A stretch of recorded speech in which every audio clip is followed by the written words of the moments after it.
on 112. Shots fired. Control! It'll come down!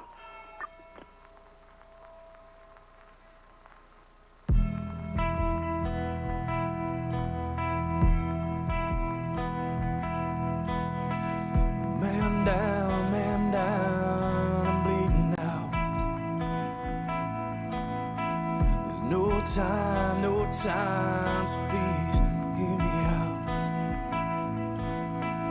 These are the last few words that I'd like to say to you all. This is my last call.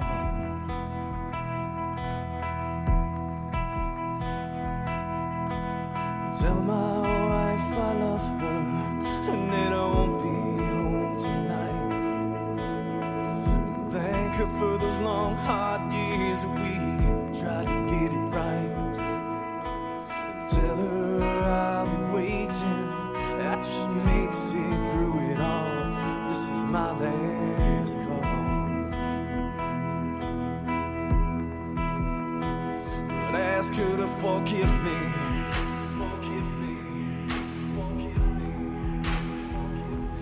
Tell her I'm sorry.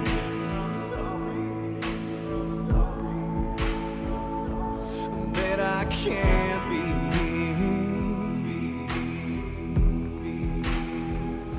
the man that she's gonna be.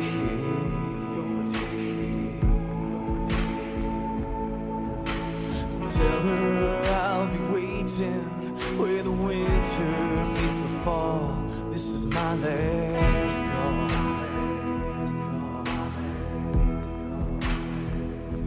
And tell my children that I love them. Oh yeah, that daddy always loved them so. And tell them to hold their mother tight and to never let her go. And tell them I'll always be watching, looking over them through it all. This is my last call.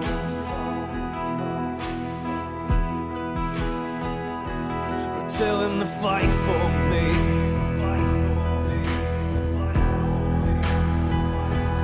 Do what's right for me.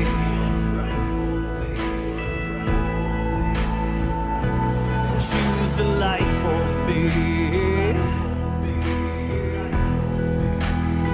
But don't ever forget me.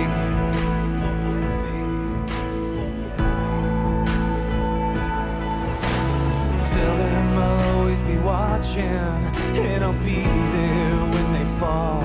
This is my last call.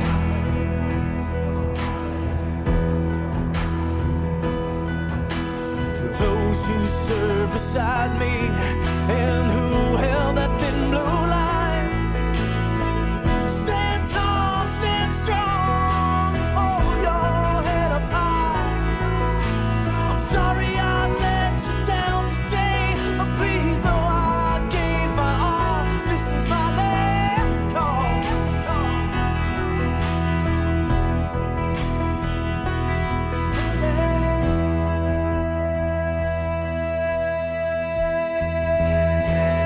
So raise a glass for me.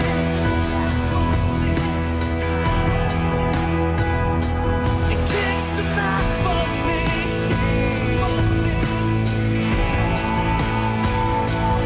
Ring a bell for me.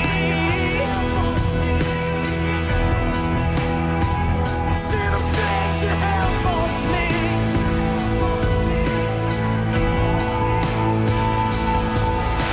I'd like to think I saved a few good lives, but I couldn't save them all. This is my last call.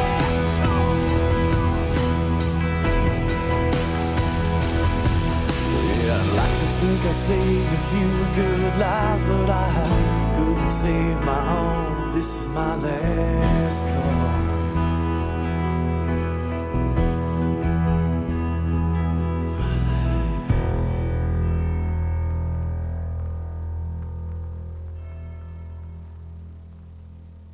All units, stand by for a special announcement. Emergency traffic only. 11:45.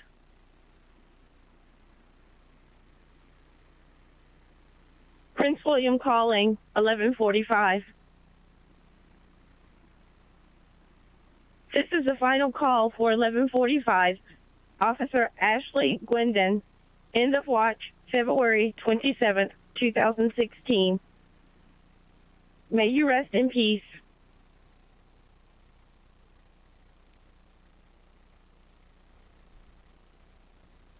Wow.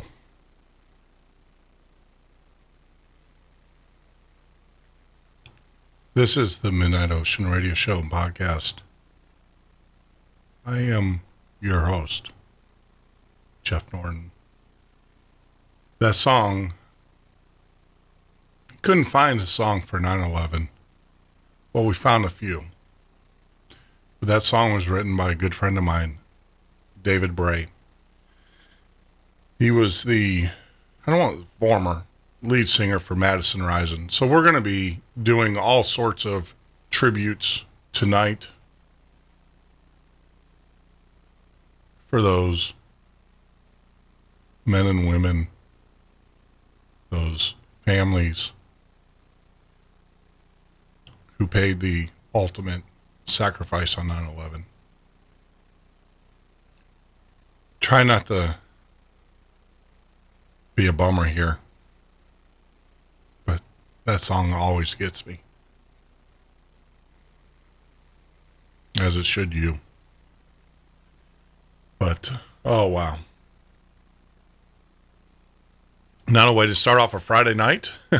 So yes, you are listening to the Midnight Ocean Radio Show and Podcast. I am your host, Jeff Norton. You can join us here every Monday through Wednesday from 10 p.m. till 2 a.m. Eastern Standard Time, or on the web at www.themidnightocean.com. So yeah, we're going to be playing some Madison Rising. We got some other music on tap for you guys tonight, some special bumper music that we'll be interjecting throughout tonight, but I don't want that to take away from our guest. Dina Rae is going to be joining us, a best-selling author, has an excellent book out. And for those that know me, know that I am fascinated by Nazi technology. Not the Nazis. Don't be spreading rumors. I'm fascinated by the technology. And where they got it. So she will be joining us in the next segment at the bottom of the hour. Look forward to that conversation. Yep, as everybody knows in America, and as everybody should know in America, this Sunday is 9/11. Do something special.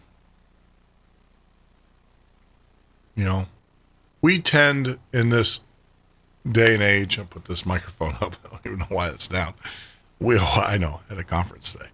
So we tend in this day and age to forget. And I'll tell you, the big forget machine rolled into town on Thursday. It's called the NFL. That thing that's going to suck your life out of you every Sunday, Monday, and Thursday. So we tend to forget. Don't ever forget. Don't ever forget. For you guys that know me, and I'm not trying to go back to the old Jeff Norton, the old shows, you know, though, that I know, and I believe that 9/11 was an inside job. There's too many things that just don't add up. Or they do add up. They just don't add up the way the government wants you to add them up. The fact that Building 7 came crashing down with nothing hit it, and a fire supposedly brought it down. And it just happened that Building 7 held the criminal investigation of the $3.2 trillion missing from the Pentagon. And it just happened that the Navy investigation side of the building, which was hit by whatever it was hit by, just happened to be the DOD criminal investigation unit of the 9/11.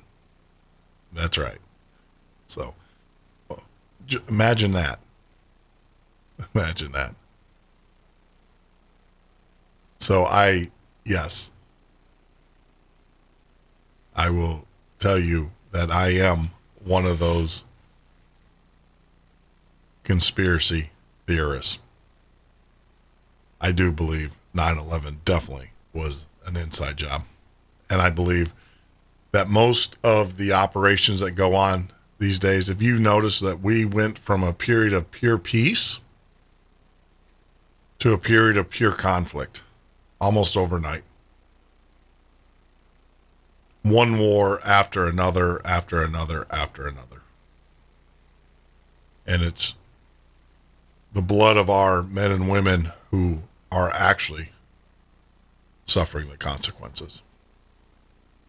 I'm a firm believer that the United Nations ought to be in Syria. I also believe that the U.S. Capitol and all of the senators and congressmen ought to be placed in war zones and let them make their decisions from there. And I promise you, we will no longer have war.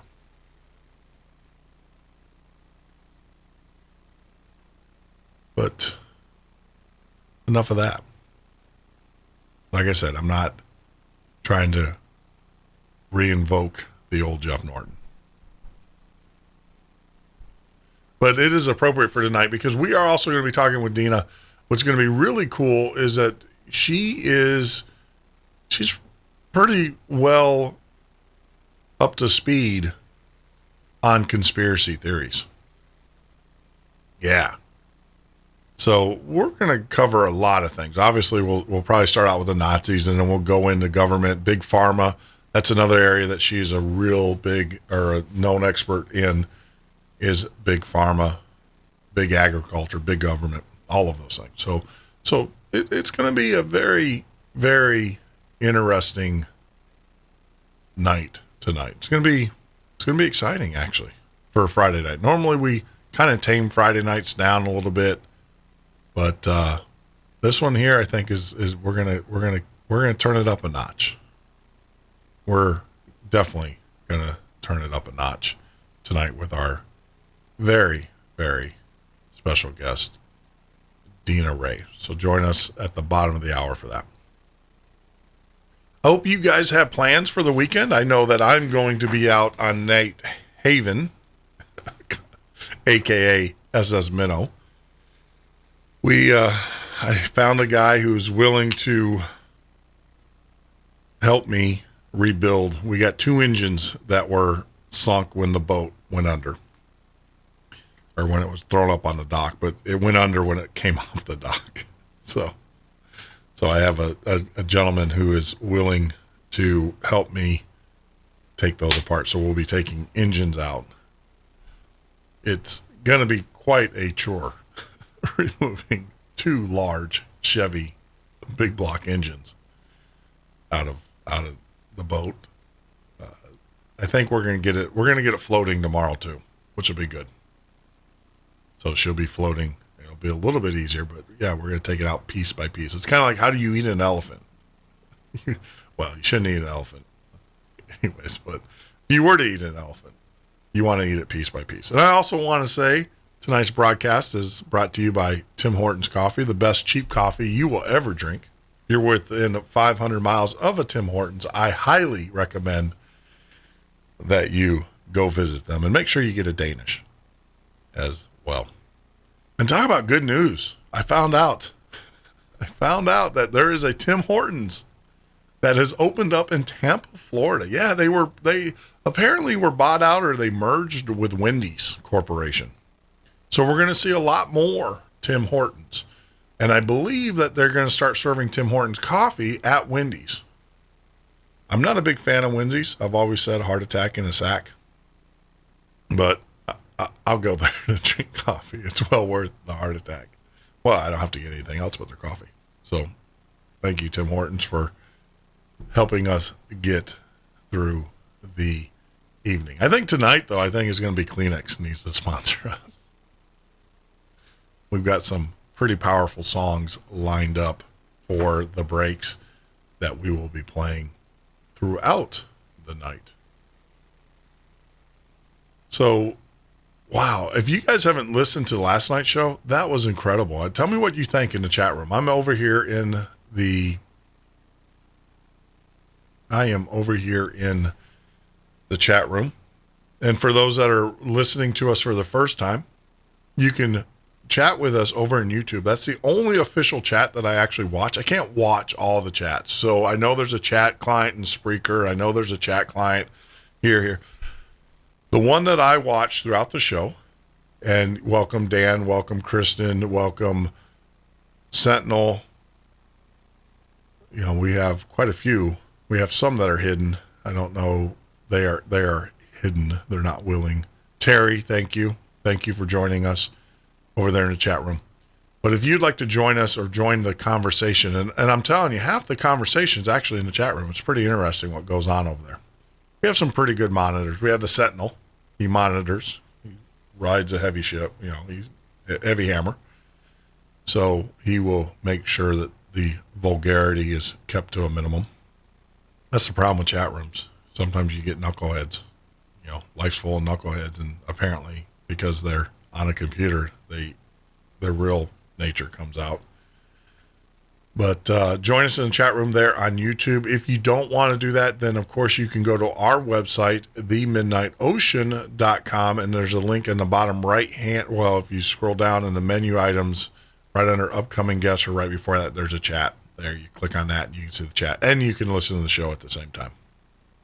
The other thing too is that if you are, one of the things I hate about podcasting, especially like Spreaker, those, if I'm listening to it on a website and I accidentally close the website down and close the feed, and then I have to come in and it starts all over. Well, because it's live, it's okay because you can just start it over. But if you're like me and you hate that, we actually created a pop-up. So you can click on our website and then hit the pop-up button on the right-hand side, and it will actually bring up a different player outside of your browser. So then you can browse, do whatever you got to do, and it will still play. So if you browse off your page, you can still hear us. Now, what we are doing to remedy all of that, because we hear you, is that we actually we're going to have an Android app and a iPhone app coming out in about 14 days. That's the process that it takes to get approved. And these are official apps, so you can download them in the Android and also iPhone stores. And then Bob's your uncle, as they would say. Down south, way south, way south, on the other side of the border, on the other side of the equator. So you can listen to the show through and also get feeds, real-time updates. So that's pretty cool. Exciting times. We're growing. Yes, we are. We are growing, and it's all because of you guys. It has nothing to do with me. It has everything to do with you, and it has everything to do with the guests. I am, as Sentinel will say, I am the captain of this ship. My job is to get us there safely. Our guests are the navigator. They're the ones that are going to guide us through the night. And where's the pirate eye patch? Yeah, I almost had to wear one, Sentinel, in the chat room. Ask where my eye patch. After that song from Dave Bray, Man Down, or Last Call, actually, the name of the song. Which, YouTube, you're going to strike me for it, but I do have, trust me, but you don't trust me. I do have rights to that song to play it. Dave Bray is a friend. And he has given me permission retroactively. He was a guest quite a few times on my old show. And if you guys listen to my old podcast, you guys would know that they were our theme song. But Dave has moved on. He is no longer with Madison Rising, which I've heard.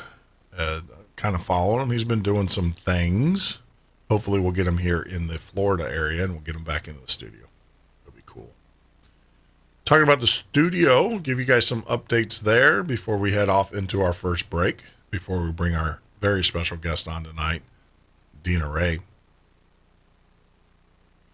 We have been working with Telos. Well, actually, we've been working with a sales arm of Telos. Telos, it's hard to get them to call you. It's weird. I guess when you're the only one in the industry, you can do that. But we are working with the sales arm of Telos to get our equipment that we need. For those that have not been around, Dan, because you're in chat room. Welcome, Dan. I know you're a very busy man. I've heard through the grapevine that you've been extremely busy. But welcome, Dan. Welcome to the Tonight Show.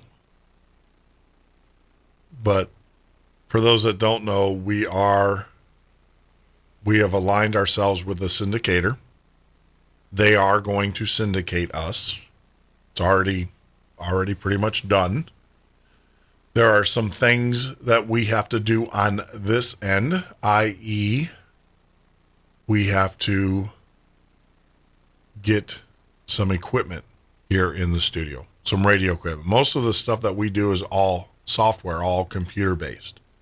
And there are some things that we have to do in order to get syndicated out to radio stations. These are codecs, ways that radio stations communicate. The other way too is we have to get our signal to the satellite, which then goes out through XDS to all of the radio stations out there.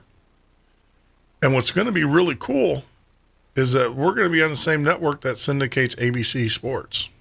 That's right. We're going to be on the same network that syndicates most college football games.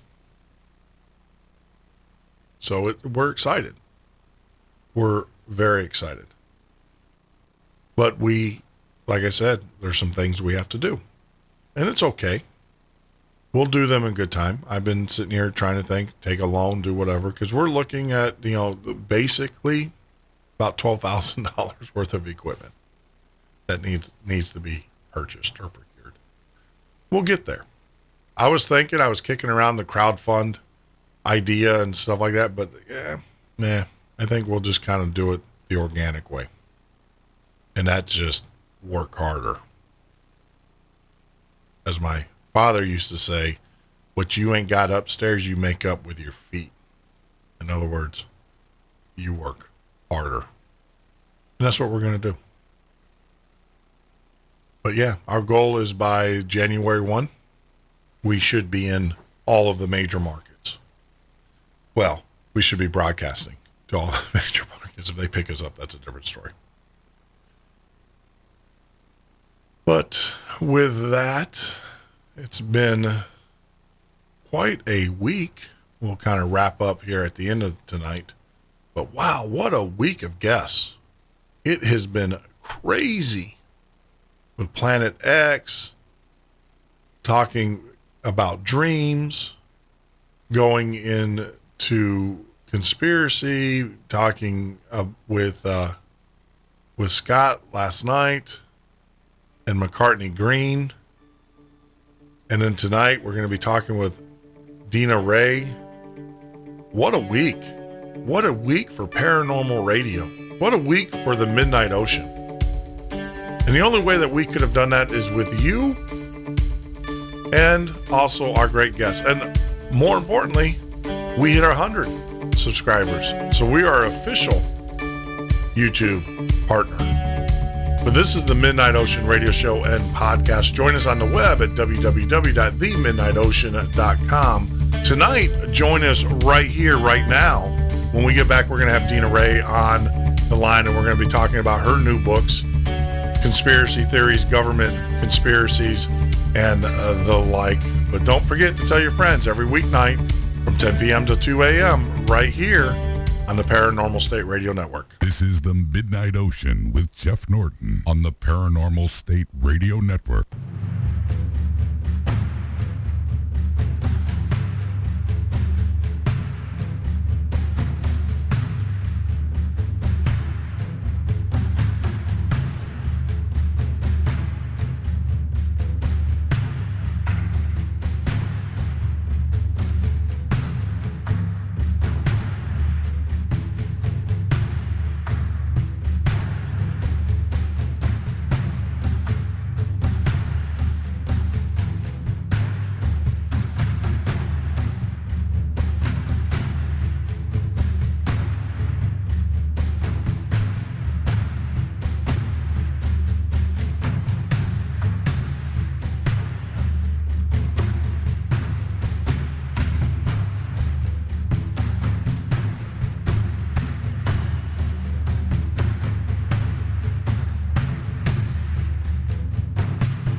Midnight Ocean with Jeff Norton on the Paranormal State Radio Network.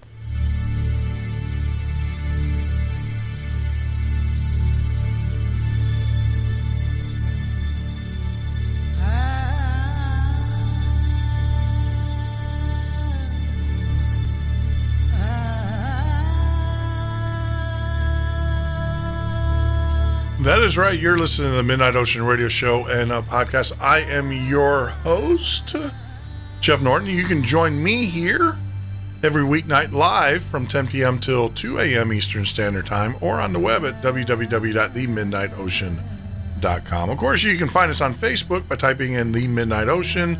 Twitter, same thing, Midnight Ocean or the MN Ocean, whatever floats your boat. I am your captain tonight, and I want to say welcome, Damien, in the chat room. Welcome. Sit back, enjoy. Going to be a great show tonight. I know it. I feel it in me bones, because great shows start with a great guest. Let me tell you a little bit about our guest tonight. We're going to be speaking with Dina Rae, who brings an academic element to her novels by weaving research and history through the stories. Big Pharma, Big Agri, Big Conspiracy is Dana's first nonfiction work. I know that she also has delved into the Nazi occult and some of their genetic testing and all of that stuff, which has always been fascinating for me. If you guys listen to the show, you guys know I am just utterly fascinated by what those crazy Nazis, those evil Nazis were doing. But Dana, welcome to the show. Hi, Jeff. Thanks for having me. Oh, no. Thank you for taking time out of your Friday night and joining us and joining me and everything. I know, Fridays are kind of sacred nights, and I do appreciate you taking time to be on the show. Hey, I'm all yours, and plus Ancient Aliens isn't on tonight. No. Hey, they had a marathon all day today. Did you not record it? No, I didn't. I saw that Forbidden History was on instead, and I was kind of like, See, I wonder if they're doing different programs. Well, I have Direct TV, and so today on History Channel was Ancient Alien. Yeah, that was on all day today. They had like the whole season, which is incredible. You like that show too, huh? Oh, I love it. I just, when I leave the studio here at night, I will go and watch an episode, because that's the only time I can really watch it in peace and without being interrupted by the dogs and everything else that goes on with life. But I'll sit and watch, and I've learned so much. Like the moon, they had the one episode where they talked about the hollow moon, and I was I was like, no way. And of course, I'm calling my brother, who is a rocket scientist, and he's like, Jeff, wow. I just shoot rockets up in the air. Well, he doesn't do that anymore. He does other things, but he was like, I don't know. He's like, you think I'm a member of the cabal? You think they're gonna tell me? He goes, I just shoot things up in space. I didn't actually have anything to do with anything else. So they can get you believing just about anything by the end of the show. It's fascinating. Yeah, it is. And what's crazy is this is no joke. I'll watch those shows, and a day later I'll have a guest on the show that will confirm what they said on the show.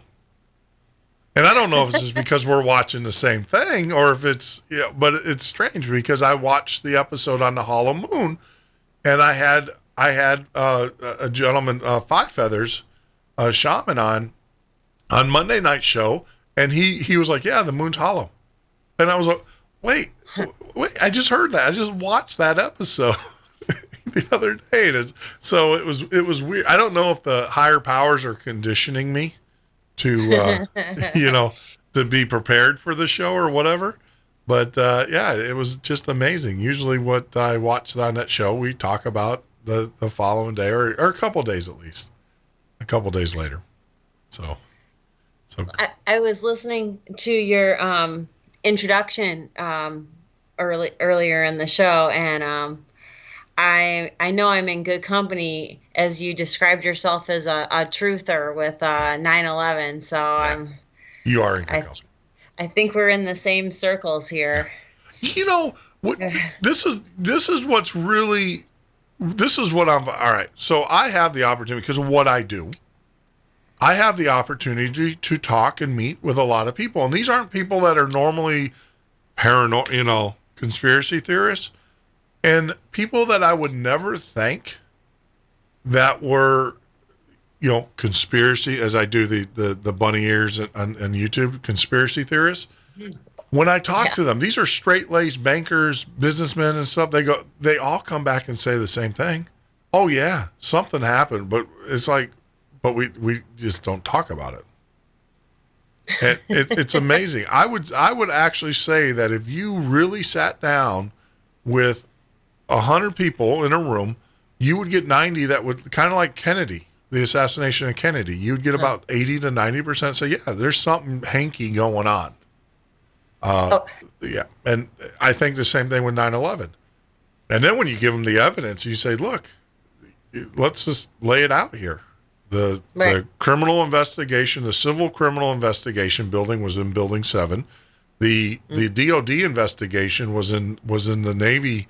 The JAG office was handling that, and both those Building 7 fell, and it didn't even have a fire. They say it had a fire. Whatever, smoldering, and that exploded. And then you had, the missile or whatever flew into the Pentagon. The Pentagon. None of the windows were broken despite the wings and Yeah, it just doesn't. None of it makes sense, and it just, to me, I know why the government did what they did, and I know why they do what they do. It's all about getting control and framing it up. And that's why I think tomorrow or Sunday is so important, especially for our kids, because my children, except for my oldest daughter, they don't remember. They don't remember 9/11. And we need to keep drilling that in, because I think the government is hoping that the next generation, the millennials, will completely not do it. And what's sad is my two youngest daughters have not been on this earth without a war. That's what's sad. Oh, geez. Yeah, the whole time they've been on this earth, we have been in a war. They don't know what peace is. I do. You do. You know what it, but my children sort of the Cold War, I guess, if you count that. But yeah, but we weren't at war. We weren't shooting at any people. You didn't have to worry.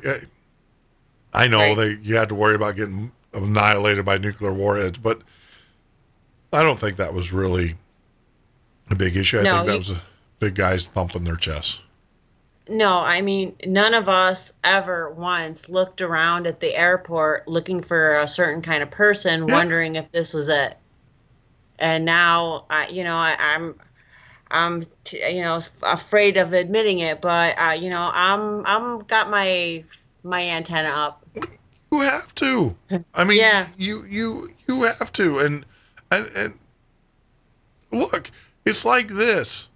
And this is the thing. If you had, remember Ted Bundy, right? The serial killer. We actually had a McCartney Green. She met Ted Bundy at the park. He was talking to her, and he drove up in the yellow BMW or the Volkswagen, and she told that story on the show about how lucky he was trying to get her to get in the car with her, and she was like, no, I'm not, married, blah blah blah blah. But when Ted Bundy, the serial killer, was around, everybody was afraid of the white guy, the serial killer. So it's the same thing. And I know a lot of people are like, oh, that's racist. That's, profiling or whatever. Well, it is what it is. You fish where the fish are. And that's the bottom line. Yeah. I mean, I'm not one. I don't care what religion I can care less. I care less. I have no, I don't care. So that's not it at all. But when you're walking around, here's a good example. I mean, I know that you're originally from the Midwest. I've been in Detroit right outside where my brother did live at one time. And there is right there in Dearborn, there's a huge community. And I will tell you, and I've been there, I've experienced it firsthand. This is not secondary told and stuff. I love Middle Eastern food. When I lived in Chicago, I spent a lot of time, eating over on Armitage Avenue, which is the Middle Eastern part. And you have the Jews in the Middle Eastern. So I love that food. I love the spiciness. I love that. When I was visiting my brother, I'm like, hey, I'm gonna go get me some falafel. I like falafel, so I'm gonna go get I don't know what was said to me, but I can tell you it wasn't hello, how are you? I can tell you as I was walking down the street, and as it was not a greeting. They weren't greeting me. They weren't saying hello, because I know what hello is in Arabic. Because when I'm on Armitage, they said hello to me, so I know what that is. But I can tell you, it's crazy. It's just insane. But enough of that. That's not what we're here to talk about. And you know what? People don't tune in to listen to me. They tune in to listen to the guests. So let's do this. I want to first, because I'm selfish. I'm just going to let you know I'm selfish. I am fascinated by the Nazi occultism and the Nazi genetic testing and the Nazi technology. So please, before I get flamed out there, I am not a Nazi. I don't worship them. Adolf Hitler was an evil man, and I'm glad that I don't know if he shot himself. That's another story for another. That's another conspiracy. That's another conspiracy theory. Because I've seen pictures of a guy that looks just like him sitting in Argentina and stuff. Yep. Yeah, so that's another topic for another night. But I know that your latest book is fiction, but it's based in fact, correct? Right. Exactly. And all of my novels are interwoven with tons of facts, tons of conspiracy theories, and then of course I got the one nonfiction. So my goal as a writer is, of course, to entertain, but I want the reader to walk away knowing something that they didn't know before. And maybe even as a conspiracy theorist, as you are as well, it's people might laugh at some of the things that we come up with, but we're thinking all the time, and we're always trying to connect those dots. And sometimes there's nothing there, but sometimes we're right on the money. And I just, I hope that my work will give others a passion for thinking outside the box. Yeah. I wrote this book mainly because, I watch a lot of, TV, and I read a lot. And one of the books that I read recently was called The Fourth Reich. I definitely want to give Jim Marrs his props. Yes. And great nonfiction book. Great nonfiction book. And again, we were talking about 9/11. He talks about 9/11 a little bit too in The Fourth Reich. And of course, what the news never told us, but we, some people had to, dig and dig and dig, was all of the insiders, like Bin Laden, for example. Bin Laden himself put all kinds of put options on the two airlines, American Airlines and United Airlines, the day before the planes supposedly. So all the people who made millions and millions of dollars off of this, they obviously knew something. Yep. And I don't want to get... I don't want to sound like a Nazi. I have a lot of Jewish friends, and I have family members who are Jewish. Yeah. But on 9/11, 4,000 Jewish people called in sick who worked at that World Trade Center complex. Yes. Which is kind of strange. Again, I don't want to condone Hitler in any way, shape, or form. But, sometimes the bankers who, are involved in these things, belong to a certain group of insiders, shall we say. And anyway, the book totally inspired me. It's got 2 storylines. One takes place right after World War II. And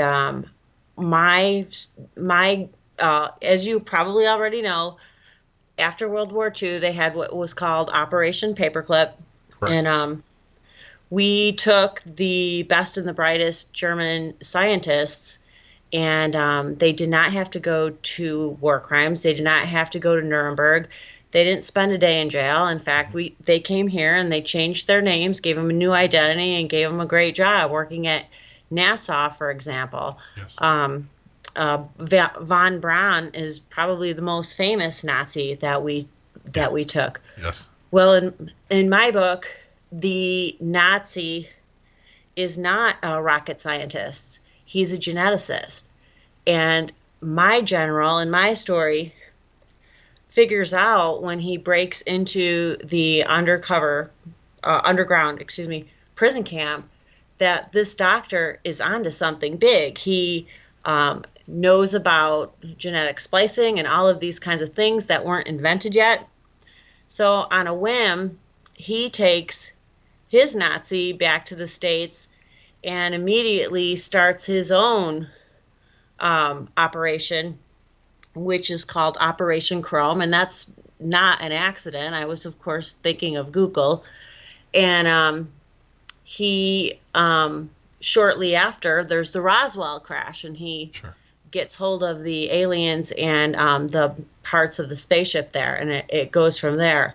And then the second storyline is modern day, and it's, of course, tied all to this Nazi operation. And what they were doing is they were creating hybrids of people and aliens.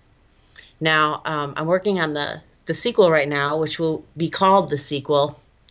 And while I'm doing some research, I mean, it couldn't have worked out better. It's one of those really cool things when you're writing that just kind of happens, and it's almost like, wow, this is meant to be. The bestseller is called The Bestseller because the author is a best-selling author, and she writes a book that's much more than a book. Well, in the sequel, which is called The Sequel, as I did my research, I don't know if you know this or your listeners know this, but Hitler wrote a second book. He wrote Mein Kampf, and then he wrote a second book. So Hitler technically wrote a sequel about world domination, and I'm still working on it, but it's just kind of fun how all of this just nice and neatly adds up for a novel. The whole Hitler occult thing, I can't even tell you. I'm still not out of information to read, and I've been reading and reading and reading all summer long. So that man had his fingers in every pie that you can imagine.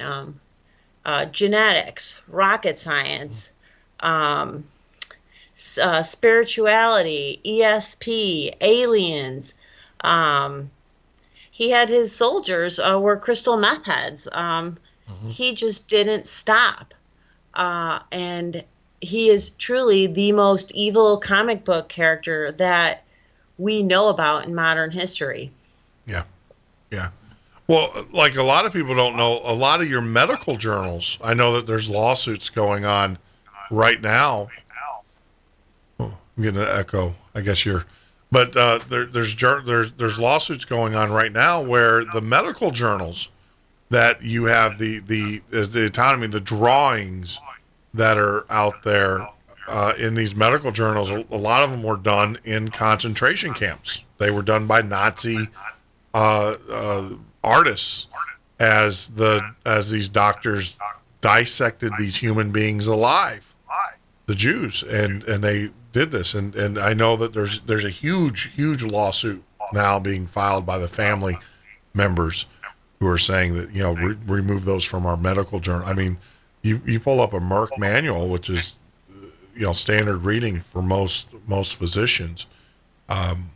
Those are all done. Those were all done and drawn during the time of the Holocaust by prisoners. So it's, I mean, these guys, the Nazis were into everything. They were into occultism. I know the story, the Spear of Destiny. I know a lot of people, the folklore behind that, but no, they hunted, the Indiana Jones. God, I hate Nazis, right? That is based on a lot of fact that the Nazis were huge collectors of the occult and religious items. That was, I think, one of the first things he did when he took over Austria, is he went to that museum that supposedly holds the Spear of Destiny, and nobody knows where it is now. Yeah, the original. Yeah, the original one. Mm-hmm. Yeah, I saw a History Channel special where they had one or a piece of it, but they could never prove it that it was or whatever. And going back like Project Montauk, you got Project Paperclip here in the United States. Americans, I think it's like 9/11. It's so appropriate that we talk about that because most Americans know that there's something going on, but they're just afraid. They, like I say, when I talk to them, they don't want to talk about it. They're like, oh yeah, we know, but can't say anything about it. Some of the most horrific studies, genetic studies that were done, the syphilis, the Tuskegee Airmen, the injecting babies with radiation. Yes, this is injecting cancer cells in the Puerto Ricans. These were all done by Nazi scientists that were brought over here through Project Paperclip. Mm-hmm. And Agent Orange with the Vietnam soldiers. Well, with Agent Orange, they injected it in babies. Oh, I know. They were injecting it in babies. They were irradiating, to see what it. I mean, and Project Montauk. You had the agricultural island off of New York City, which you still to this day can't go out to. That was ran by a Nazi scientist. You have the Travstock Institute, which is a social engineering institute. Which, by the way, Obama today in the news. It was on, I was reading a news article where Obama hired social engineers to work with him to best suit his message in order to convince people to give up their rights and allow him to do these executive orders. That was in mainstream news today, that they had it in their budget and Obama used them, using companies like the Travstock Institute, which were Nazi, scientists who learned how to manipulate and mind control, and who else was better at getting a mass of people to go along with the program than the Nazis? And now we find that our president of the United States has hired these companies to figure out a way of manipulating mass people to allow him to do more executive orders. Right. This is in mainstream news today. I read it. Jeff, to also piggyback onto what you're saying, he was also in the news today, as I'm sure you probably already know. But we were kind of flipping back and forth talking about 9/11, how Chuck Schumer, his own peeps, and so many other Democrats, as well as Republicans, unanimously want those 9/11 victims to sue Saudi Arabia. And now that the cat's out of the bag and Saudi Arabia funded 9/11, and they want them to be able to sue the royal family. And who is their biggest cheerleader of not to do that is Obama. He doesn't want people to be able to sue the Saudis. And It's just Well- my eyes just roll over when Well- people say how liberal he is. He's not liberal at all. He's gonna do whatever, the grand puppet master tells him to do, and that's how it's been from day one. You're absolutely right, and you talk about conspiracy, but there's more to that, because I actually spoke to an individual off the record, but a highly placed diplomat, and I have a little bit more to add to that conversation. But right now, we're going to take a break. Dina, like I said, I'm going to remind you to make sure you go on mute so we don't have another incident. But as we discussed, but we are talking with Dina Rae. We're going to take a quick break, a 4-minute break here. When we get back, we're gonna add to this conspiracy picture a little bit. We're going to talk about Dina's book a little bit further, and also her nonfiction book on big pharma, big agriculture, all of those things. So sit back, relax, and enjoy it, and know that you don't have to go to work tomorrow. I hope you don't have to go to work tomorrow. But you're listening to the Midnight Ocean Radio Show and Podcast. This is the Midnight Ocean with Jeff Norton on the Paranormal State Radio Network.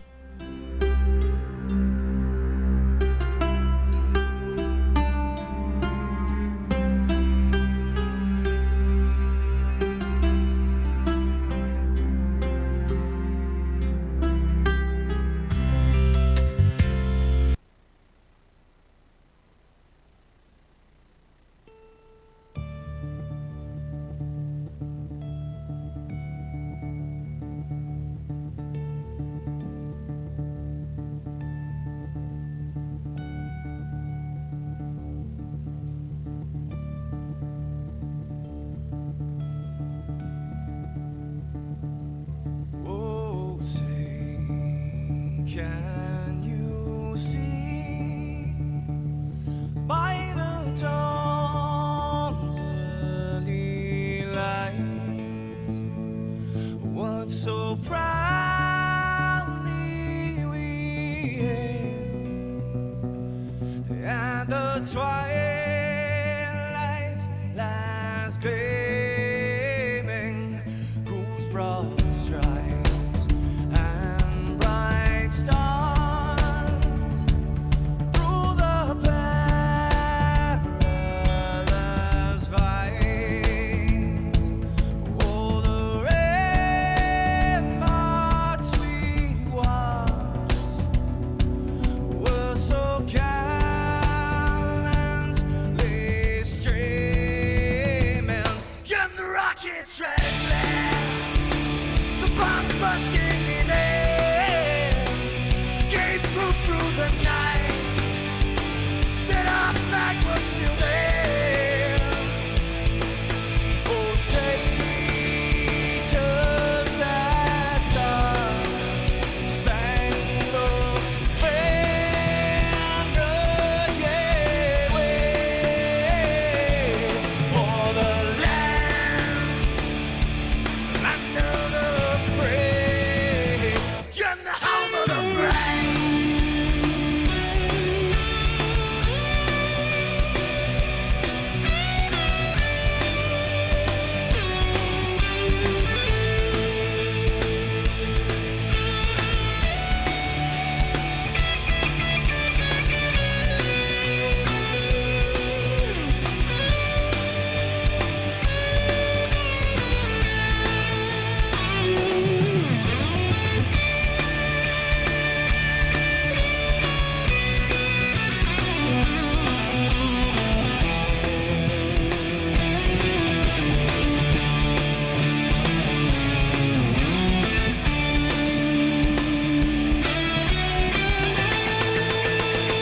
Because we are the brave. Yes, we are the brave. We'll fight you in the name of the brave. We are the US of A. For those unaware, that flag is still there. It's our future to save. This land of the brave, the US of A. Oh, say, does that star-spangled banner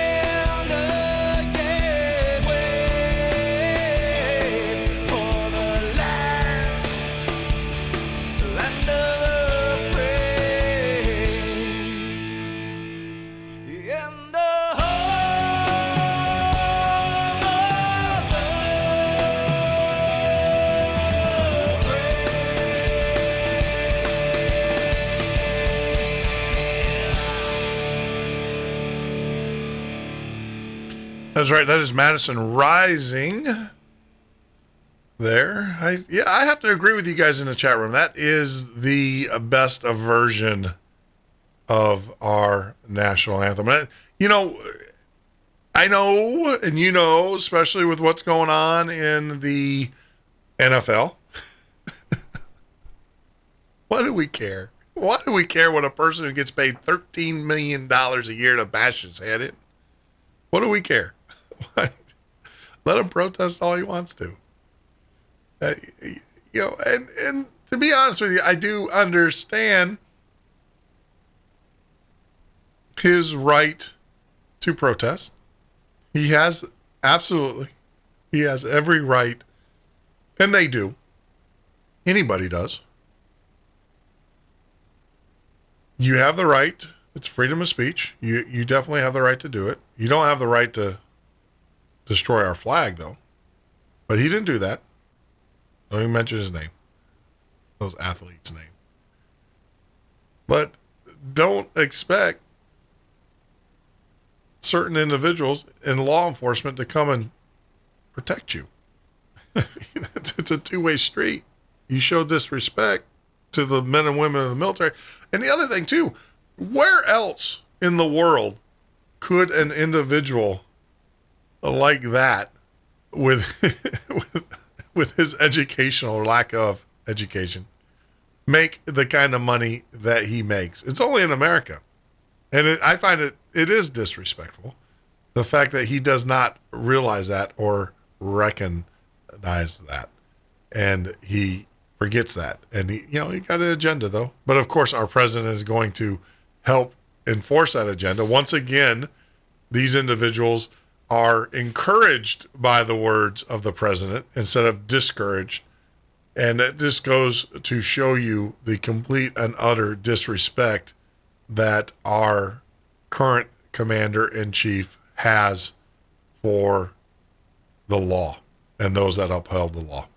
So without that, I'm going to stop rambling and we're going to go back to Dina. But I think it is very appropriate, I guess, for tonight's topic. We're talking about government conspiracy theories and the like. And, hey, Dina, right before we went on break, we were talking about Saudi Arabia. I guess the bill is now sitting on the president and he's going to veto it.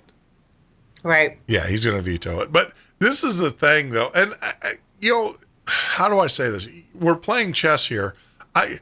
This is the concern that the United States government has. If we can sue, or the families can sue the Saudi families and people that did fund the 9/11, that did fund these terrorists, and there's clear links behind them. Who's to say? And I think the concern is, this is what the diplomat told me. Think about all of the drone killings and the innocent people that we kill in these foreign countries using drones. That actually opens up a tit for tat. Not, forget about the oil and the fact that they'll shut us off or what, because the Saudis have already said that. Forget about that and everything. But it does open us up for litigation of all the drone strikes, all the innocent people that we've killed in drone strikes. And that is what has this administration concerned. I mean, that's the card that he's playing. Yeah.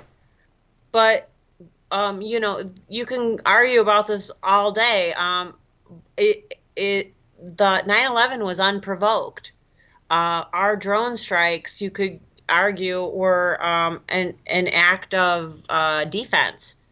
So yep. I guess at the end of the day, if you're going to just blow somebody up to, as we already discussed, hide documents and all this other stuff, and 3,000 people are dead because of your selfish, ridiculous actions, then you should pay for it. Yeah. Well, I'm not against war. I mean, I am against war, but let me say this, is that once we're at war with you, I'm a firm believer that we just destroy you. We turn your whole country into a freaking parking lot. You're right. Let do it. Get the job done Yeah. and move on. Yeah, All this pussyfooting around is ridiculous. Yeah, let our military, let the Marines do what they were taught to do. I mean, that's the greatest deterrent of war is the fact that, hey, look, all right, we're going to negotiate with you, and that's what politicians do. But once we go to war with you, we're not done until your country is annexed into the United States, and now we own you, and we own everything, including all your reasons. I'm sorry, and I know, but no, I'm not sorry. I'm not sorry. When we go to war is the ultimate, is the final solution in this regard. And if it ever goes there, we own you. We own everything about you. We own you. You now fall under our jurisdiction, our laws. And by the way, your resources are our resources. And that's sorry. Yep. You had time to negotiate, and it's just, my thing is with this whole deal with Saudi Arabia and all that, it all goes back to, this is all by design. And you hinted at that at the very beginning. This was all planned from day one. Before 9/11 even happened, there were already plans on the table to attack Iraq. And it goes all the way. See, a lot of Americans don't realize there is a national or an international investment group. And what it is that the kings, the queens, the presidents, the high up, they all participate in this fund, in this investment fund. And Hussein said that I'm no longer going to participate in your fund. Mm-hmm. I'm no longer going to put my country's resources into this hedge fund. And that's basically what it was. Mm-hmm. And when he said that, guess who they sent to give him the message? Donald Rumsfeld. Yeah. They sent Donald Rumsfeld. Donald Rumsfeld, a lot of Americans don't know this because they're blind. Donald Rumsfeld was sent basically to give Saddam Hussein a message of, you will participate in this fund, in this hedge fund, and you will give your country some of your country's assets into this hedge fund, which is a private equity hedge fund. It's not a government IMF kind of hedge fund. It's a private hedge fund owned by bankers. You will participate. You will take some of your country's resources. And, and Saddam said no. And then the minute he said no, he was now a target. So, yeah, it's all part of the New World Order. Exactly. And I think exactly what you said. And then there was another issue that Saddam was selling his oil not with American dollars. Yes. He was using the euro. Yes.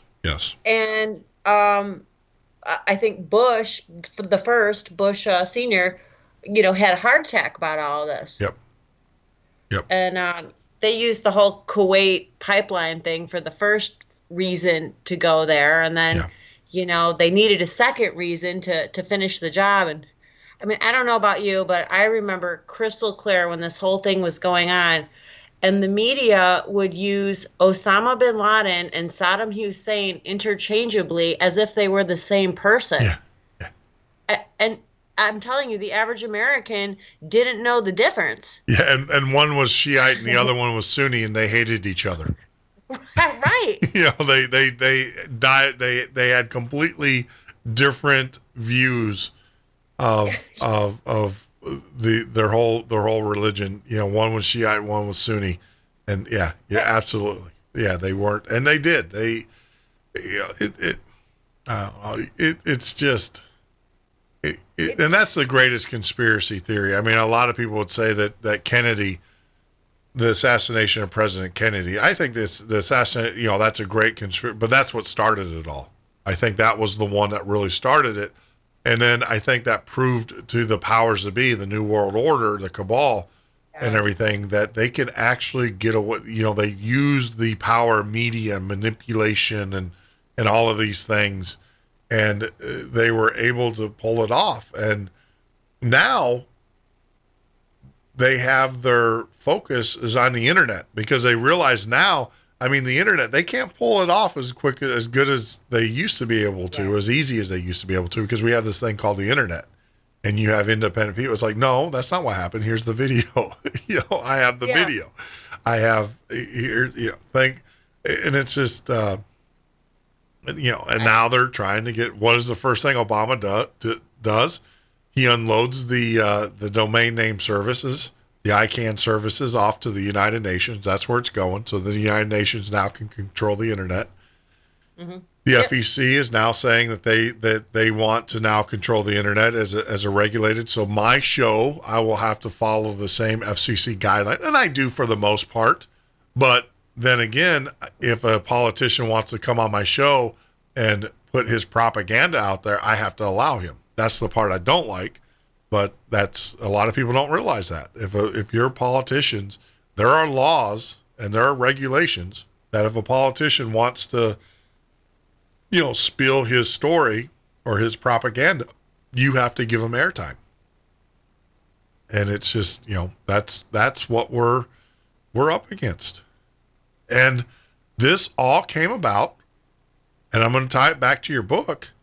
This is all of this social engineering, all of this mass media and stuff goes right back to Project Paperclip, the Transtock Institute, these Nazi scientists who were master manipulators and social engineering. And, right. Yep. We demonized them, but then we thought, hey, they're pretty smart. And then we copied them. Yeah. Yeah. I mean, think about it. How do you get a country? I've always asked that question. How do you get Hitler was evil. Yeah. I mean, and how do you get a country to follow him? Well, there you go. It's all in the book. So one of my favorite books is, of course, George Orwell, 1984. Yes. And I'm an English teacher, so every time I read that book, which has maybe only been 3 or 4 times my whole career, and every time I read that book, it's like I'm getting something new out of it. And I mean, talk about someone who had a clue back in the 1930s. It's just, if in the book they had the Ministry of Truth, and the main character, all he did was put news stories and then change like old news stories so they'd match up what was going on with the present. So no one would ever really know history because it was always being changed. And I mean, I see that now all the time. Yes. It's, new, all the phrases he coined: Big Brother, Newspeak, someone's always watching you. I mean, this was written in, I think 1932 or 1934, something like that. This guy was right on the money about everything. Well, that was because he was part of it. That's the conspiracy that he was. I think, look, you can't sit as a human being. Anybody that has empathy, anybody that has compassion for their fellow man can't sit in a meeting where you're sitting with the Rockefellers and those and the people that are actually telling the Rockefellers what to. I mean, people don't understand that. They think that it stops at the Rockefellers or it stops at the Rothschilds, and it's like, no, there's people above them that are telling them what to do. So can you imagine walking into that room and you're sitting there and you got the Rothschild family, you got the Rockefeller Champ family, you got all of the main characters that sat at Jekyll Island off the Carolinas. And you're sitting there and you're like, wow, I'm sitting with the richest people in the world. And then all of a sudden another individual walks in and all of these guys stand up and basically bow to him. Can you imagine how scary that would be to be in that situation? Here you are, you're thinking that you're with the masters of industry, and then they stand up and they basically bow and lick the boots of this individual that walks into the room. And Orwell experienced that. I believe he actually experienced it. And that's what, and the plan. See, we play checkers. the New World Order is playing chess, and they'll wait 100 years, and that's exactly what Orwell wrote about. But he laid out the blueprints. He told them exactly how, and it's in 1984. It's so cool that you're talking about the New World Order, because that to me is the umbrella of most conspiracy theories, because they all seem to lead to New World Order. And occasionally you have an insider who doesn't want to be an insider anymore. I look at like Stanley Kubrick, all of the clues that he left us in his movies. Correct. Or even George W. Bush would occasionally drop a hint, like and say New World Order, or like, I don't know if they're playing with us or they want out. I'm just not really sure, but they do have people go rogue from time to time. And you're talking about Kennedy's death. I don't know if he just didn't want to participate in the whole charade, or he just really thought he was the president of the United States and was running things. I'm not real sure. Yeah. But obviously he didn't get the memo that he's not running things. Well, I mean, let's go back to history here. So you have President Abraham Lincoln, who was going to get rid of the Federal Reserve. 2 weeks later, he was assassinated. Had nothing to do with the North and South. It had everything to do with, you have President Kennedy, who was going to pull us out of Vietnam or stop the war. And then you have him that he was going to pull us out of the Fed. He gets assassinated, or he gets shot. It's just, these laws. Well, these laws, and I've had this discussion. I'm going to pull back the old Jeff Norton here. I've had these discussions. Do you know how many prosecutions under the Patriot Act? How many terrorists have been prosecuted under the Patriot Act? I have no idea. 0. Do you know how many? Do you know how many Americans have been prosecuted for fraud and tax evasion under the Patriot Act? Thousands. See what happened? It was meant to take away our freedom and not to hunt down terrorists. Exactly. I had here's a case in point. We have a family member who we had the hurricane here in Florida that came through here. And because we had damage and some significant damage to the house and stuff, and it was, financial. So we had a family member who went to our bank in on the other side, because our bank here, in order for us to go to our bank, we have to drive like an hour, because there's no branches around us. It's an international bank. I use it because when I travel and stuff, I'd like to have that security where I can go anywhere in the world and I can always get to my money, I think. So when we had these family members go to the bank and they had cash, and they said, look, we're going to deposit this money in the account for our kids and everything, the bank was like, no, you can't deposit cash in someone else's bank account anymore. I didn't know this. No, I didn't know that either. You cannot take cash, go to a bank account and say, look, I want to deposit this cash into XYZ account. Nope. Under the Patriot Act, the bank said, nope, can't take it. Can't take the cash. Because the government, they want to know, they were like, we'll take a check.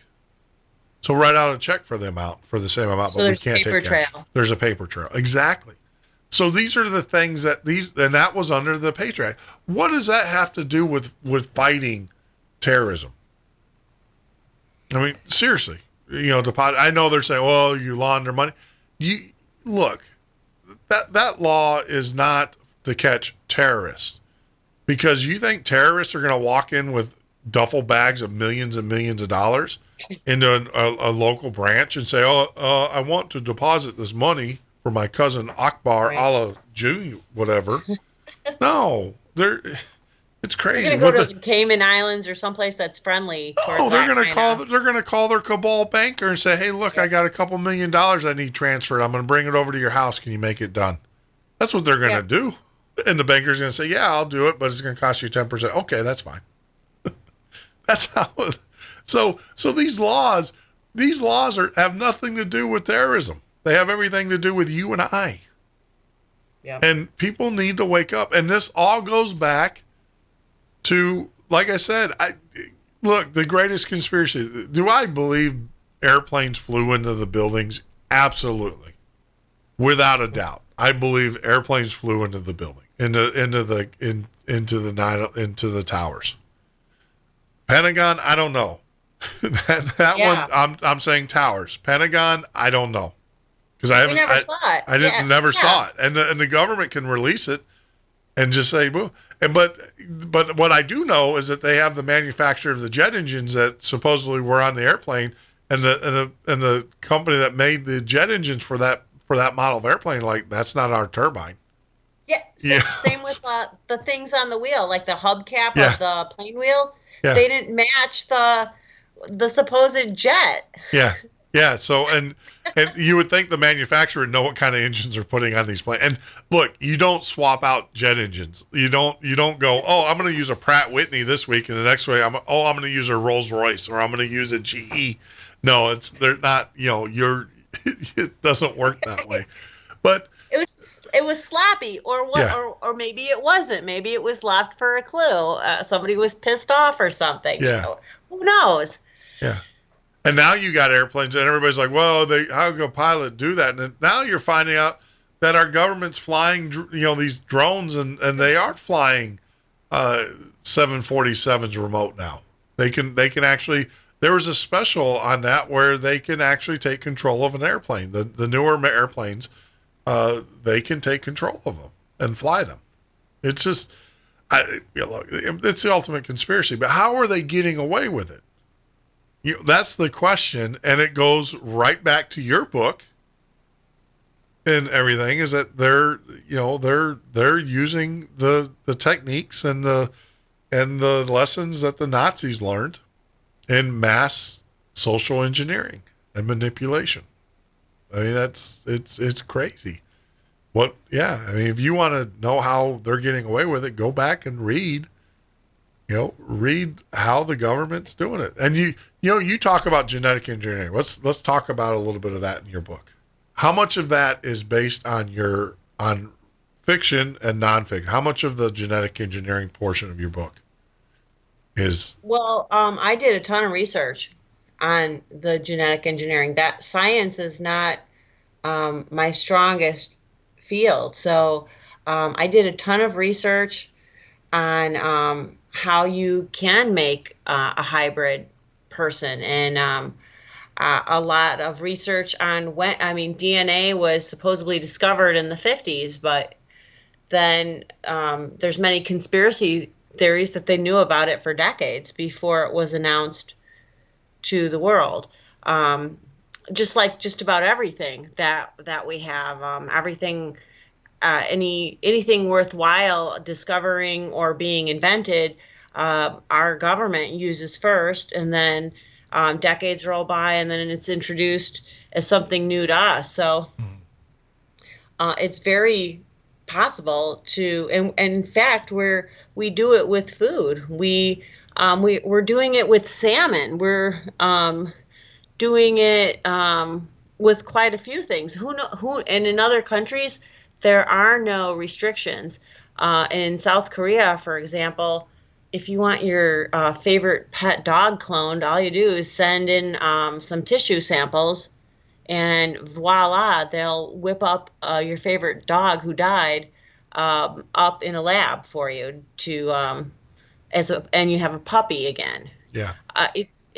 It's terrifying because it's not that hard to do, and they use something with the RNA. They use like a chemical to cut the genes out and then insert new genes in, and voila, you've got something new. But there's a danger to that because maybe the genes, the makeup sequence of the genes are correct, but whenever you tamper with nature like that, you're inadvertently turning on or turning off different switches, which they say that's how we get cancer. different switches in our genes get turned on and turned off for different reasons, and that's how people die. So. Yep. And actually, I don't know, Dina, if you can hear it, but the music is up, and that's a great break. So let's do this. Let's take our break, and then when we get back, we will definitely talk about this a little bit more. Got some music in the background that I didn't expect to hear. But we'll talk a little bit more about the gene manipulation, the gene splicing, the genetic machines that you can actually purchase now, and you can do your own gene sequencing, which is just unbelievable. But you're listening to the Midnight Ocean Radio Show and Podcast we're talking about our very special guest, Dina Rae. This is the Midnight Ocean with Jeff Norton on the Paranormal State Radio Network.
It's time to go.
That is right. That is Dave Rae, Madison Rising. Join us there. Sorry for that disruption that we had there in the middle of the song. I do apologize for that. Yeah, that's the other thing too, and that's why we have to get some different equipment so those things don't happen. I feel like an octopus here sometimes, and I don't have enough tentacles to reach across the board and push the buttons and everything. So once again, that's Madison Rising. Get out there. If you guys don't know who they are, get out there on YouTube. Check them out. They have a great CD. I haven't seen anything since they have the new singer that has replaced David and such. Seems like a pretty cool cat though. But I will always be a big fan of Mr. Rae. So getting back to our conversation, we were talking about the genetic manipulation and things. And I don't know, Dina, if you heard, you could buy your own sequencer now. Did you know that? I didn't know that I could buy it. Yeah. I know that you can shuffle the deck with your DNA sequence. I didn't know that you and I had access to that. Yeah, if you have enough money, you can absolutely buy one. And, what's concerning is that, well, you and I couldn't buy one. The key there is if you had enough money. But they are available, and they are available to purchase. So, Zuckerberg and those guys have their that whole 23andMe.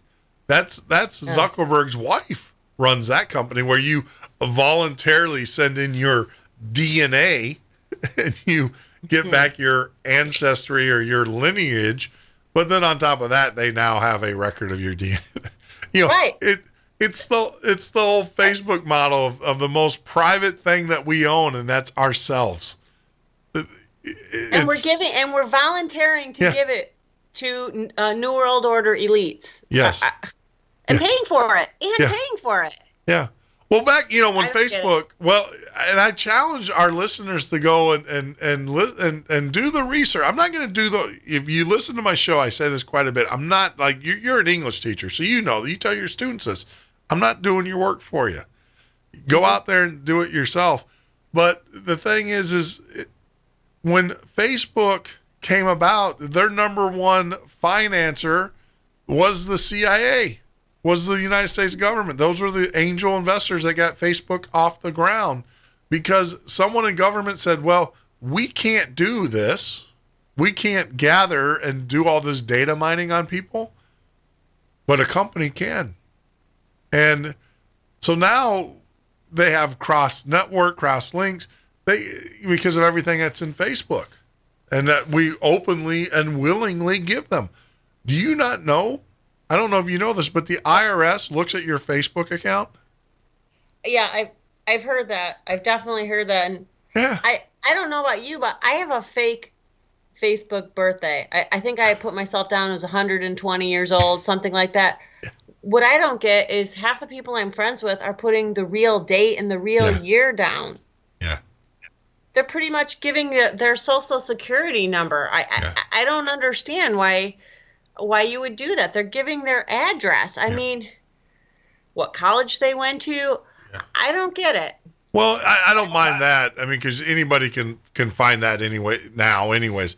But my friends on Facebook are my friends. These are either friends or family that are on my Facebook. I have, I think, 32 friends. I only have 32 friends in the whole wide world.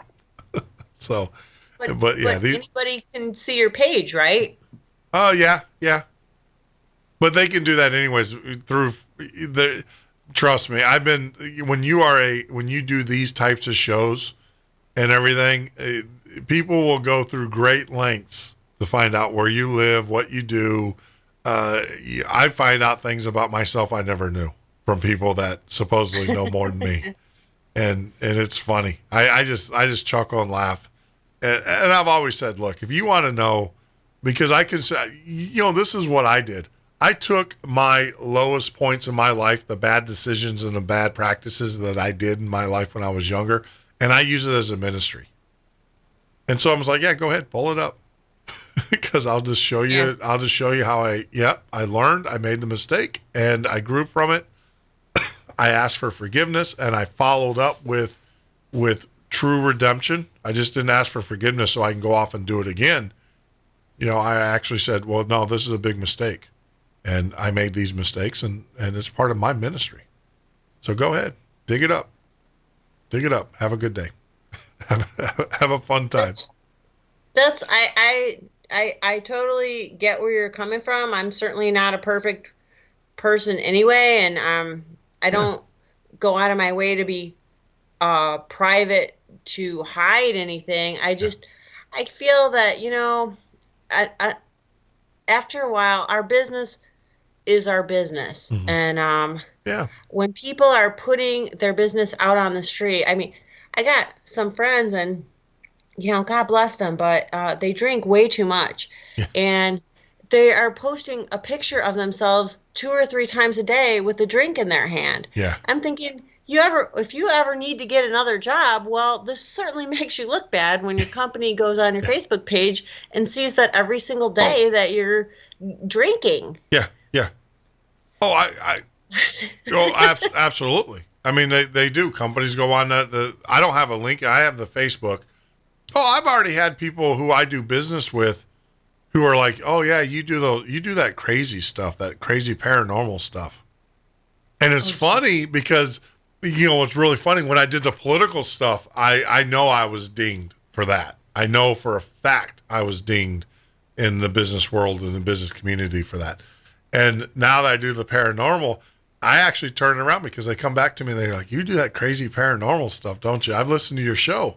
Because they'll Google your name, and when you Google the name, it comes up on the first. Well, it comes up on the pages now, and it's hilarious because but it's fine because they're like, "Do you really believe that stuff?" It's like, do I have to believe it, or what? I mean, I do a show, all right. It's like, yeah, but do you really believe? It's like, do you really believe that there's aliens? And it's like, well, yeah, because I've seen them. But it's not as stigmatizing as what are your that's actually a good topic probably for another day, but I'll bring it up.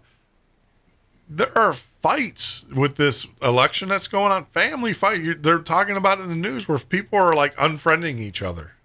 Remember the day where you used to have your political opinion and your neighbor would have theirs? And you would go, yeah, whatever. Hey, let's go have a beer, or let's go, drink a beer together, or have a steak together at the pool party, and just razz each other. Now people are like getting into fisticuffs over their, and it's insane. But that just goes to show you the manipulation. That is not human nature. It's indoctrination. You're absolutely right. They're pitting one group of people against the other group of people. And they've been doing this for years, and they use certain language like this whole political correctness and all of that, and it's working. I mean, we've been, and it's getting to the point now too where our kids are being indoctrinated in school. You're a teacher, and I don't want to put you on the spot, but I'm going to ask. Agenda 21. Have you seen its effects yet? We're in the education system. UN Agenda 21. I'm assuming. Yep.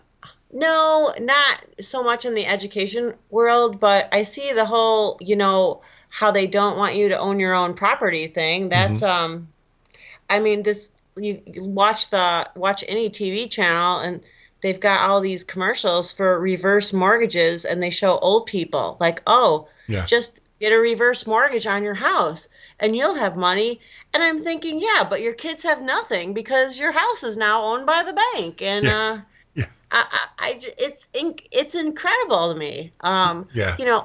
They're egging kids on to get, student loans. Oh. Well, they never showed them the calculator and how much they'd owe the minute that they graduated.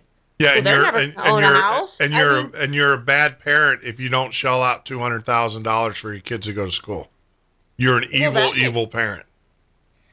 And I'm sorry, but if you don't have any money, did anybody ever hear of junior college? Yeah. I went. Yeah.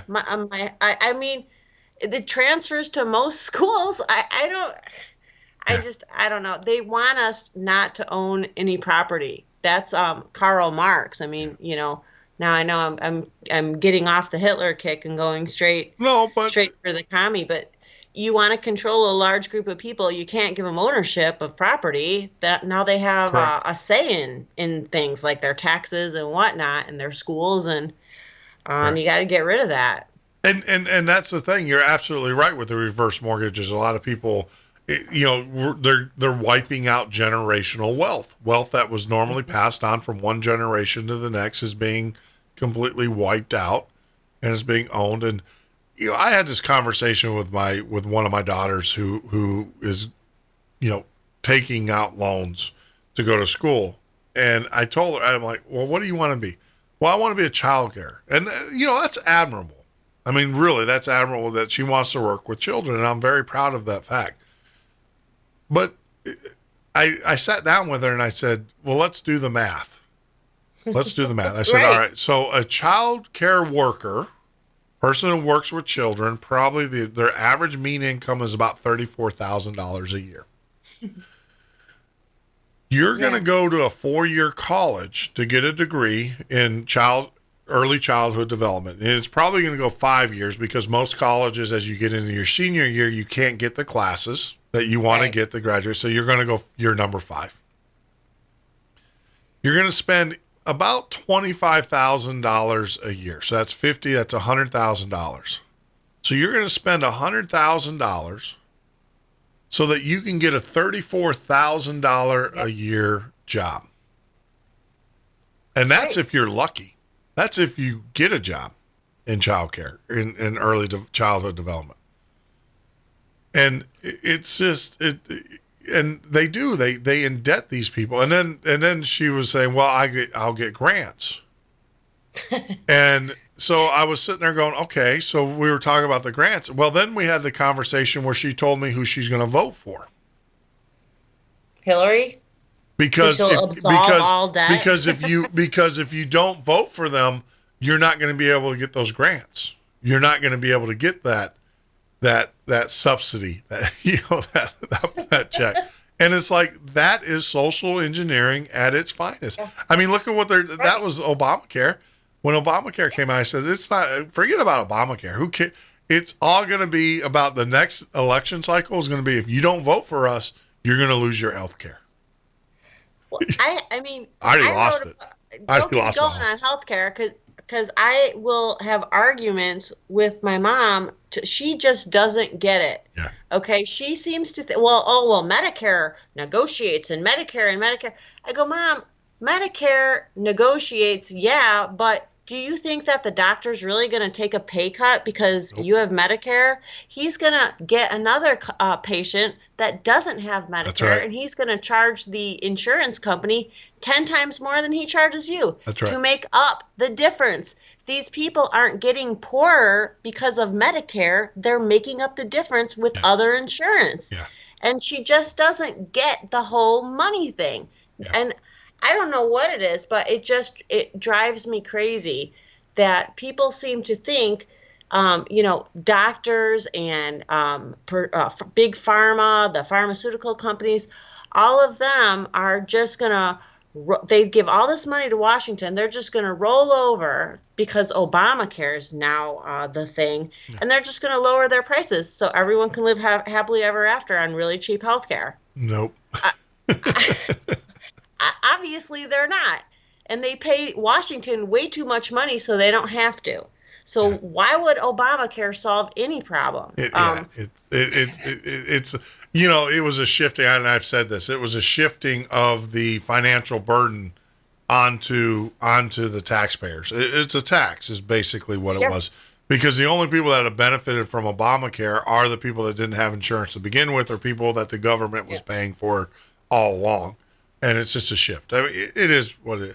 What upsets me about the whole Obamacare thing is I can't go to a private insurance and negotiate my insurance as an individual. It all has to go through the Obamacare.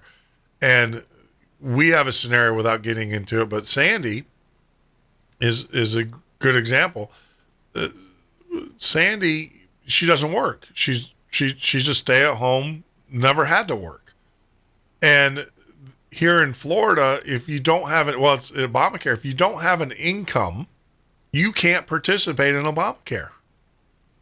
If you have if you don't have an income, the way the laws are written, if you don't have an income, you cannot participate in Obamacare. Well, here in the state of Florida, they don't subscribe to the exchange.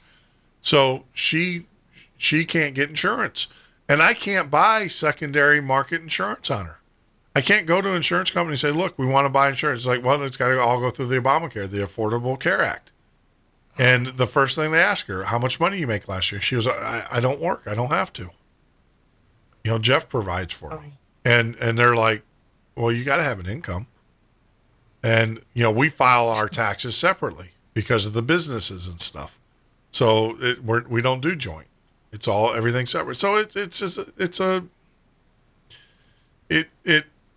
just penalizes so many people. And it penalizes the worker bee. That's who it penalizes. But this is all part of exactly Agenda right. 21. This is all part of the New World Order, destabilization, get you dependent upon the government, whatever government that may be. And once we get you dependent upon them, then we can control you. We don't have to put a gun at your head because you'll put your own gun at your head, because that's the other thing too, is I tell a lot of my friends and family, don't give them the ammunition to shoot yourself in the head. Don't become, beholden to them. Get yourself out of debt. Right. Whatever, debt is however what you makes can do a that. Slave. Yeah. I couldn't agree more with you. It's what and it's what the powers that be want. They don't like rich people who aren't part of their circle. Yeah. They don't like middle class people who don't have any mortgage or don't they don't want that for you. They want you to be dependent. You're easy to control. And you asked me before about education, and I'm thinking, well, the reason I'm not seeing it is I'm here in Texas, but I used to live in Illinois, and they've got that Common Core now. The Common Core. A lot of states have. Well, that's Agenda 21. Common Core is Agenda 21. Well, Texas isn't in that. I got to give Texas, the state, its props. They aren't. They're not on their knees begging to be indoctrinated and told what to do by the government. So, God bless Texas. God bless Texas. No, well, I'll be heading to. I think when it hits the fan, I'll be motorboating towards Texas. In the SS. They've just got regular values that were around 20 years ago that seem to be disappearing in these, big northeastern, midwestern areas. I don't know how it happened. I used to be, when I was in college, I was a member of the Young Democrats, and I don't even know what the Democrats are anymore. They're just, I don't know what the Republicans are. They're just so far out there. None of this, not everything that they're talking about doesn't make any sense. And if Trump does somehow get elected, Hillary doesn't cheat him out of his win, he's going to get killed. I mean, somebody's going to take a shot. He's just way too. He just doesn't know when to shut up because he thinks he's going to be running things, and he has not a clue. He does not have a clue. Yeah, they're going to do the same thing that they did to Jesse Ventura when he became elected. And don't take my word for it. Listen to Jesse. When he became governor of Minnesota, the first day he walked in there, they pulled him into a room. And in the basement of the Capitol building, they pulled him into a room. This is the guy that just got sworn in. They sat him down in a chair and said, "By the way, you don't run the show here. We do."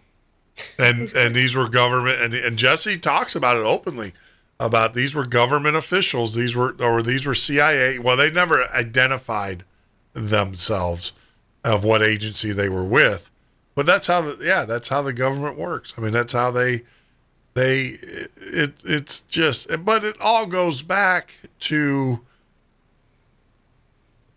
along the way. And I think it did start with it started before that, but I think the Nazis perfected it. And I believe that, like you said, the paperclip, Operation Paperclip, when we allowed them to come here, and our government knew exactly what it was doing. And that was about the time you could see a huge shift in this country right after the war. And now we're feeling its effects, and it's on us full force and everything. So I did, right before we went on our last break, I made an offhanded comment about Hitler not being dead and being, in your research, have you come across anything? Did you come across that? Are you of the belief that I am too, that he's actually died in Argentina? Oh yeah. They think his double, which is amazing to me, that a double would, let himself, be killed like that. But maybe he didn't have a choice. Who knows? But they said his double died in that bunker room or whatever. Yeah. And I can't remember if it was Goring or one of his right hand men had a plane nearby ready for him to get on. And then he went to South America, and then I've heard conspiracies too that he went to Antarctica. Well, and that's where I was going to go, is that there was, all right. So I had Dr. Ram on here, which Richard A. Miller, and he flat out said that when he was, he worked for the government and he did things for the government. He said that he saw it was about they call it a bullpen. This cavern in Antarctica was it could hold 19 U-boats, 19 submarines. And he saw it, and he was there to do the research on the bioluminescence, the way they lit this facility was through bioluminescence, and that's what he was there for. And he said firsthand, he was there, he touched it, he saw it, he did the research how they did it. And then, of course, Kennedy, the report, and I've heard this through a couple people, that we ended up nuking it, dropping 3 nuclear bombs on it to destroy it. And now you can't, and we talked about this last night, now you can't fly over Antarctic or over the North Pole. You have to have permission to do that. Oh, jeez. Yeah, you just can't go down there and say, hey, even though it's Antarctica is a continent, you just can't go, hey, you got to have permission there's a government agency, UN, to go there, because, and the thing is, there's so much research that's going on. I mean, if you were dealing with UFO or extraterrestrial technologies, that would be the place to do it, because there's no one there. I mean, there's literally no one there except the scientists. So that's, yeah. But the Argentina, I saw that picture, and I saw the FBI documents. Now I haven't been able to I've seen that picture too, where he's old and it looks just like him, but with more of a saggy face. Yeah, he's sitting around the table with 4 other individuals, and they're in Argentina, and apparently his house is up for sale now. You could buy his house. Hitler's house. Oh, Hitler's house in Argentina. It's on the market. It's like, I think it's like $12 million. It's for sale. Oh, wow. So he was living pretty well. Oh, yeah. Well, where do you think all that gold went to, and on the submarines? Yeah. I mean, that was Goring, and you're absolutely right. I mean, they hoarded all that gold, all of the treasures, all of the loot. And that's how a lot of them were allowed to go to Argentina. That's how Argentina basically funded itself, was all through the Nazi gold. If you look at their economic status before World War II versus after World War II, their country was born after World War II, and it had a huge influx of capital. And now they've just kind of burned through it. So with that, doesn't it make you wonder, well, why didn't we go get them? Yeah, well, yeah, maybe we did. Or maybe we were in cahoots with them. But, when we get back, I want to talk to you about big pharma and big agriculture. And we'll move on to that, which is your nonfiction book. But you're listening to the Midnight Ocean radio show and podcast. I am your host, Jeff Norton. Join us here on the web at www.themidnightocean.com.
This is the Midnight Ocean with Jeff Norton on the Paranormal State Radio Network.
Wow, what a night. I just found something. Thank you guys in the chat room for letting me know there in YouTube. I just found out, I don't know, maybe a conspiracy. Don't know what's going on, but on our website, where our player, and it is new technology to us, it is probably solely my mistake, but I was just informed that it was showing last night's show. And for some reason, I went into the system and it said it was private. So this conversation is actually just for me, and I'm not allowed to share it with anybody else, Dina. So we fixed that. So hopefully we will have some listeners come back and listen to it through the radio. But apparently the radio feed was marked private. I definitely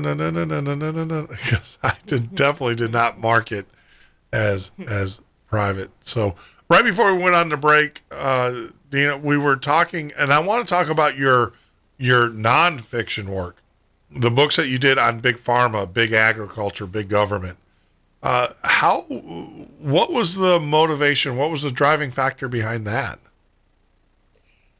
Well, as I've already mentioned, I'm a big time conspiracy theorist, and just read a couple articles here or there. And the book was originally supposed to be just about the pharmaceutical world. And oh boy, they are as dirty as the day is long.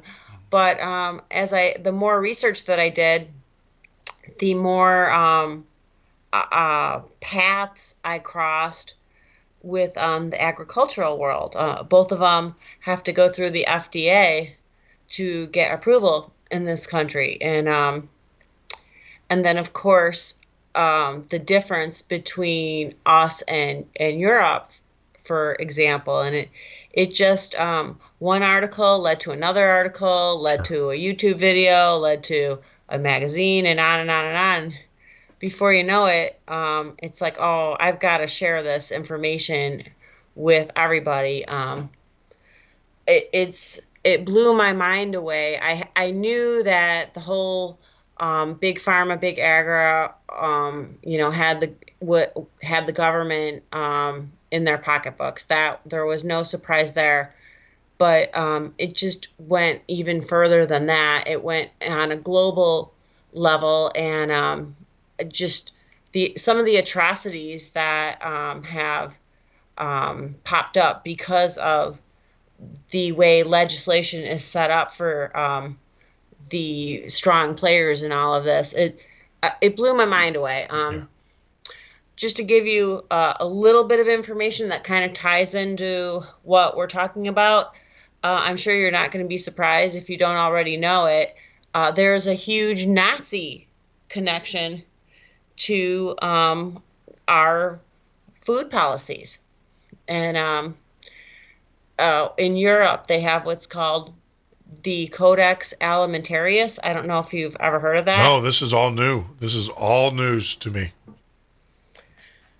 Well, it was all new to me when I wrote the book. I had no idea how it's one of those things that you read about and it's like, I can't believe I'm reading this. It only just adds another more cement to the whole foundation of New World Order theory. So I'm just gonna back up a little bit. We don't have this in the United States yet. So what I'm talking about, the Codex Alimentarius, this is Europe only. And trust you me, Obama and probably Bush before him and whoever gets elected after Obama are chomping at the bits to get our government set up this way. But this is how it's going in Europe so far. They've got this Codex Alimentarius, and it means food code. And it sounds on the surface like a good thing. Like there's certain standards for food and some vitamins that you can buy over the counter. Sure. And it's all over the EU. For example, if Italy wants to sell extra virgin oil, then that's the standard in all of Europe. for lack of a better example. So let's say that Denmark is not selling organic berries. They want to sell GMO berries, but that is against the food code. Well, the food code's not the law. They can sell it anyway. But what happens is competing companies will go to the World Trade Organization, which kind of acts like the judge and jury of this whole thing. Yes. And they'll say, well, they're not holding up to the end of the bargain with the food code. And the World Trade Organization will fine them. Yes. So even though this is not a law, they've got the World Trade Organization in their pocket, and they fine anybody who goes against this code. So all companies are forced to sell their food a certain way, sell their vitamins a certain way. And by the way, vitamins in Europe are not like vitamins in the United States of America. They're very, very low doses. I mean, you have to take about 20 or 30 of the same vitamin C's to get the dosage that we have in one pill. Oh. Which they want you, if you want vitamins, they want you to go to your doctor and get them prescribed. So that's something that I couldn't believe, but that's how Europe is. So anyway, this food code controls all of the food in Europe, for lack of a better way to put it. Well, if you dig a little deeper, its origin, it was invented by a very famous Nazi called Fritz Termeer. And a little bit about Fritz Termeer, he was one of the executives at IG Farben who supplied the Nazis with the gas for the gas chambers, among all other kinds of horrible weapons that they used against the Jews. And this guy was the ultimate insider. In fact, he was tried at Nuremberg, and he was responsible for thousands and thousands and thousands of deaths, and he served 2 years in jail. Yeah, wasn't he was the guy that developed the method in gassing, right? He was the engineer. Yeah, that you're absolutely right. Yeah, with fluoride. Of all things. Yes. I mean, I think it was fluoride gas is what they used. That's one of the many things he invented. All kinds of ways to poison the Jew. I mean, the IB Farben was either one of the biggest donors, if not the biggest donor in Hitler's campaign when he ran for chancellor. So they right away knew he was a war hog, and if he somehow managed to get elected, that business would boom for them, and they were, of course, right. So he wasn't just out for money. He was a monster like all of the other monsters Hitler surrounded himself with. So anyway, he serves 2.5 years of jail, something like that, at Nuremberg trial. And then this is the punchline. He's released. Now IG Farben is called Bayer, which I know you've heard of. Yeah.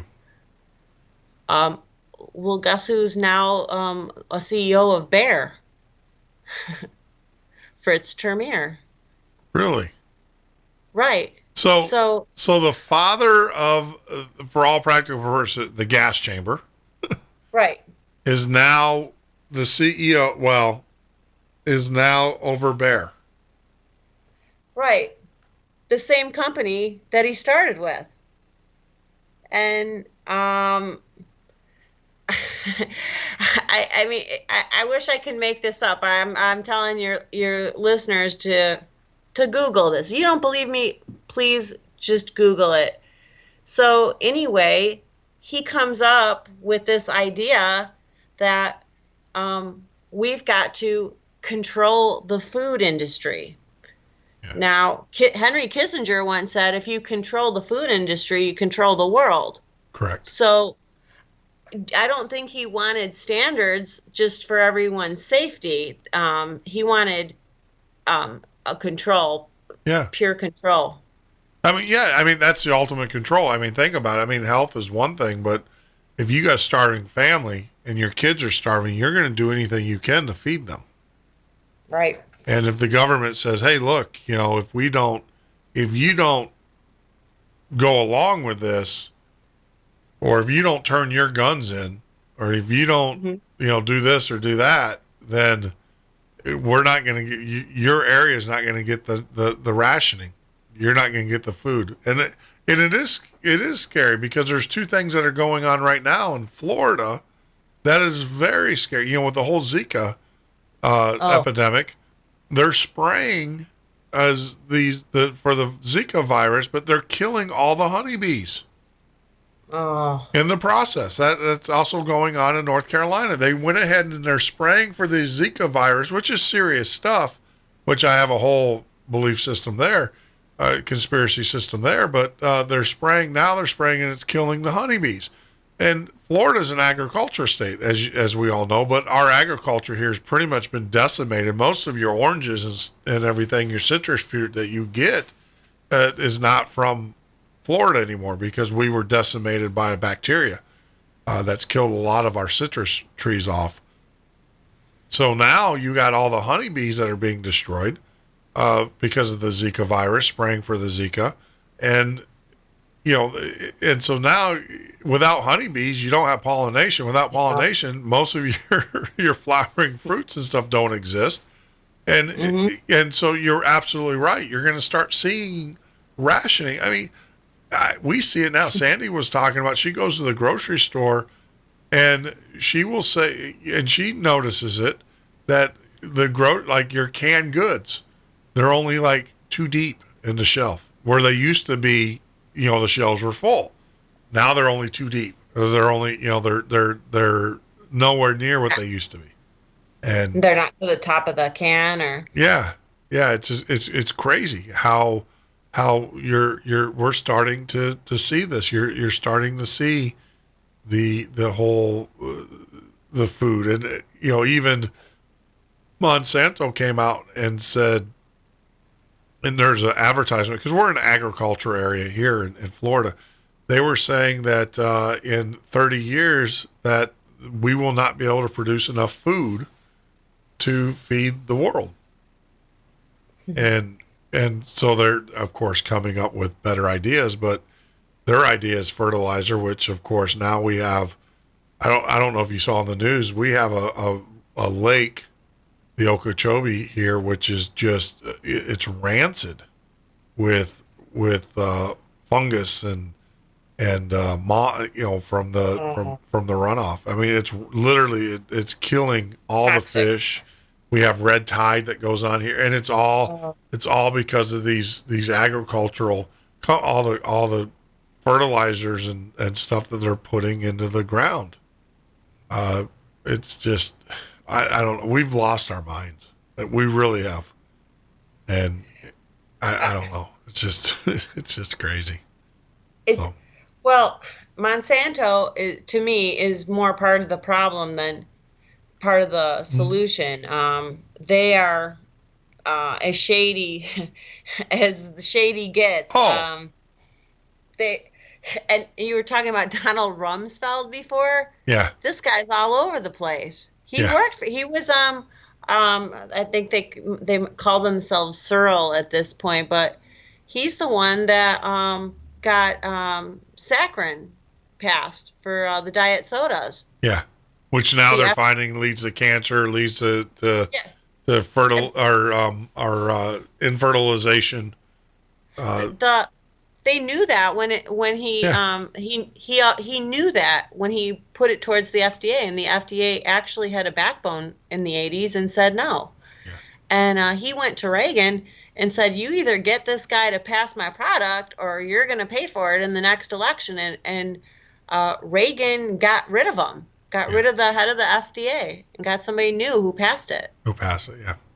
Well, and the whole fluoride thing that they put in your water, it's you can't tell me that this is a guy who did research, who gassed people using fluoride gas, and you can't tell me he didn't do research. So he knows the effects that fluoride has on the human mind and how it eats the brain, and puts holes, makes your brain look like Swiss cheese when they do the autopsy after the fact. and he was the big pusher of putting fluoride. And fluoride is a byproduct of, guess what? It's a Chlorine. byproduct of fertilizer. Ouch. So when they manufacture fertilizer, you get this industrial waste called fluoride and fluoride gas. And so what do they do? You know, this guy in his brilliance says, well, let's put it in the water. Yeah. You know, So your teeth are stronger. Your brain might be full of holes, but your teeth are stronger. That's right. That's right. And it's just it never ends. And see, people got to understand we're playing checkers, they're playing chess. You know, we're thinking day to day next week. I mean, really, our attention span in America for most Americans is their next paycheck. Yeah. And these guys are on the 100-year plan, and unfortunately, we're at the end of the 100-year. I actually think that they're ready to turn the switch, and take complete control. Take complete control. Well, it's so obvious. I mean, this whole border thing. Okay, why don't we have a border with Mexico? I mean, are we a country or aren't we? I guess we're not. Nobody wants us to be. And why? Because what's the difference? Pretty soon there's going to be no borders. We're going to be one world order, new world order, one world government. They're giving the UN more and more and more power. Mm-hmm. There's more courts. There's a UN army. I mean, they're setting it up pretty well right now. Yeah. And like you said, it's just a matter of time. Yeah, well, you have now Homeland Security coming in and saying that they're going to take over the elections. Yeah, Homeland Security is going to take over the elections because they were, you know, supposedly the database was hacked. And look, I'm in IT. That's my day job, and I can tell you the reason why these systems are getting hacked, and it's not because of. How do I say that? I'm just going to say, it's not because the Russians or whoever are just, you know, masterminds at this. It's because an idiot, and actually Clinton got caught doing this. Her system was breached, and I talked about it. The almost 90% or 80% of all breaches to security systems is because someone's watching porno, or someone gets a leak and they click on it and it infects their computer. And you know, they're at the FBI report. Clinton, her email system, that's how they think it got penetrated, is because she got a link in an email and she clicked on it. And you know, in her naivety or whatever, I don't know. To each their own. She's an adult; she do whatever she wants to do in her private time. But that's how it happened. So you can have all the Homeland Security you want. You're always going to have a knucklehead in some government. I mean, you hear about it all the time, about all of these government officials who have laptops and stuff, and they turn them in and they're just loaded with porn. Jeez. I mean, Google it. Take my word for it. Go out there and Google it. And so you can have the most secure system, but if you got a knucklehead employee who is exposing your network to this stuff, it doesn't matter. It doesn't. So Homeland Security. So, but of course, the government, when it sees an opportunity, it seizes on that opportunity. Once again, you now have Homeland Security over a federal agency, over a state's election policies. Jeez. How scary is that? You know, it is scary. I think that. I mean. I think Obama would have won the last election anyway, but yeah. They were talking about how in some districts, in multiple districts for that matter, that Romney didn't even have one vote. Now, how is that possible? Yeah. Well, I can tell you how it's possible. I mean, you know how it's possible. You're from Chicago. Well, I'm from Chicago. Yeah, I don't know where I knew you're from that area. You know, what do they say? I'm from there. And what's the old saying? Vote early, vote often. Right. It's just, I mean, they're not even bothering to make it look like a good cheat. Yeah. Come on. Romney didn't even get one vote in like 20 districts or whatever. Yeah. Come on. Make it at least look good. Yeah, no, they have voting machines. They've done it. You can go out there and YouTube it. You have elected election officials testifying that they are seeing the voting machines. Even though you vote for candidate A, it will pick candidate B on the outcome. That's why I like our system here that we have in Florida, and we don't have the hanging chads. I'll tell you that, but it is a paper ballot. It is a paper ballot, but you don't know what happens, because what happens is when you feed your paper ballot in, it reads it and it gives you like a receipt of what you voted, and then you can verify. But like I said, it could print out whatever they want to print out. It's actually what goes into the counter, and you don't have access to that, which is unfortunate. And then you got Ayers who's wanting internet voting. Bill Ayers is saying we ought to have internet voting. There's a man who should be in jail. Oh yeah. Yeah. Well, he's got a warrant out for his arrest from Putin. And why aren't we helping Putin for that one? Because if Bill Ayers was arrested, and think of all the campaigns that wouldn't be funded. Think of all the Planned Parenthood programs that wouldn't be done. Think about all of the Black Lives Matter protests that would not be funded if it wasn't for Bill Ayers. I know. He lived. I didn't live in this town, but he lived in a town very close to the suburb that I lived in Illinois, and. Yeah. For someone who's such a communist, he lived in one of the nicest suburbs of Chicago that, the average house is, $800,000 kind of suburb. And it's these people that sit there and preach communism. They're always the ones that are living the life of luxury. And I don't know if anybody realizes that. This guy is living in a beautiful home. Driving a beautiful car, and that's only the one home that I know about, and he's sitting there preaching communism. Yeah. At a university, yeah, on his side. Now he makes. He's teaching at the University of Chicago, and I think his average salary is somewhere in the neighborhood of about $170 a year. But yeah, he does live in a very nice neighborhood. He lives in he lives in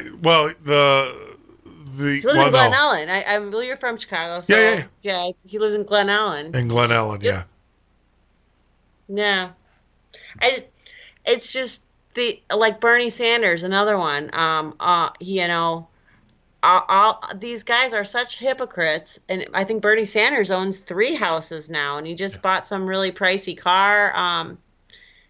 These are the people who want us to all be in a socialism type of government, and look how they're living. Yeah, you're right. Yeah, and that's the thing. What a person does with their money is none of my business. I don't care. But you're absolutely right. But I'll have to say something about Bernie Sanders, the burn. They will give the burn.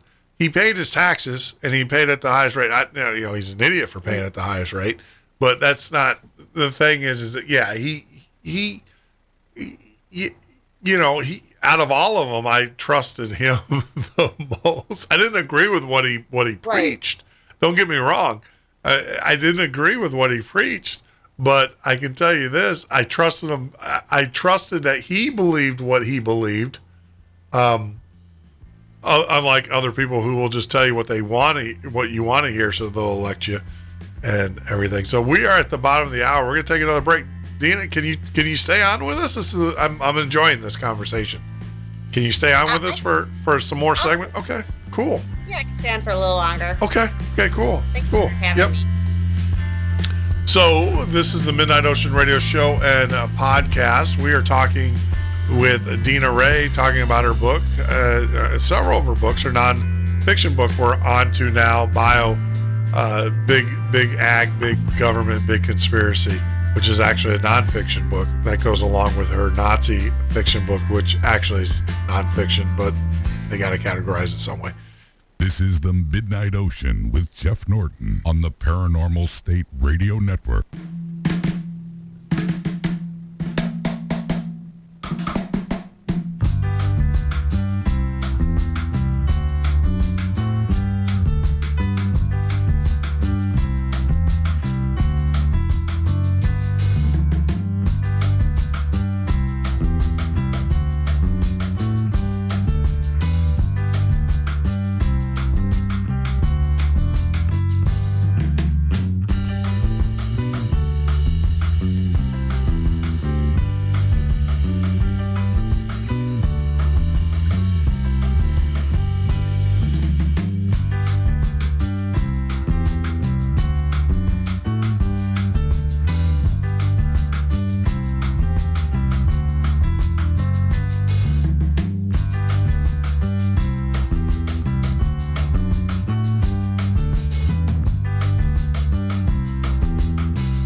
is the Midnight Ocean with Jeff Norton on the Paranormal State Radio Network.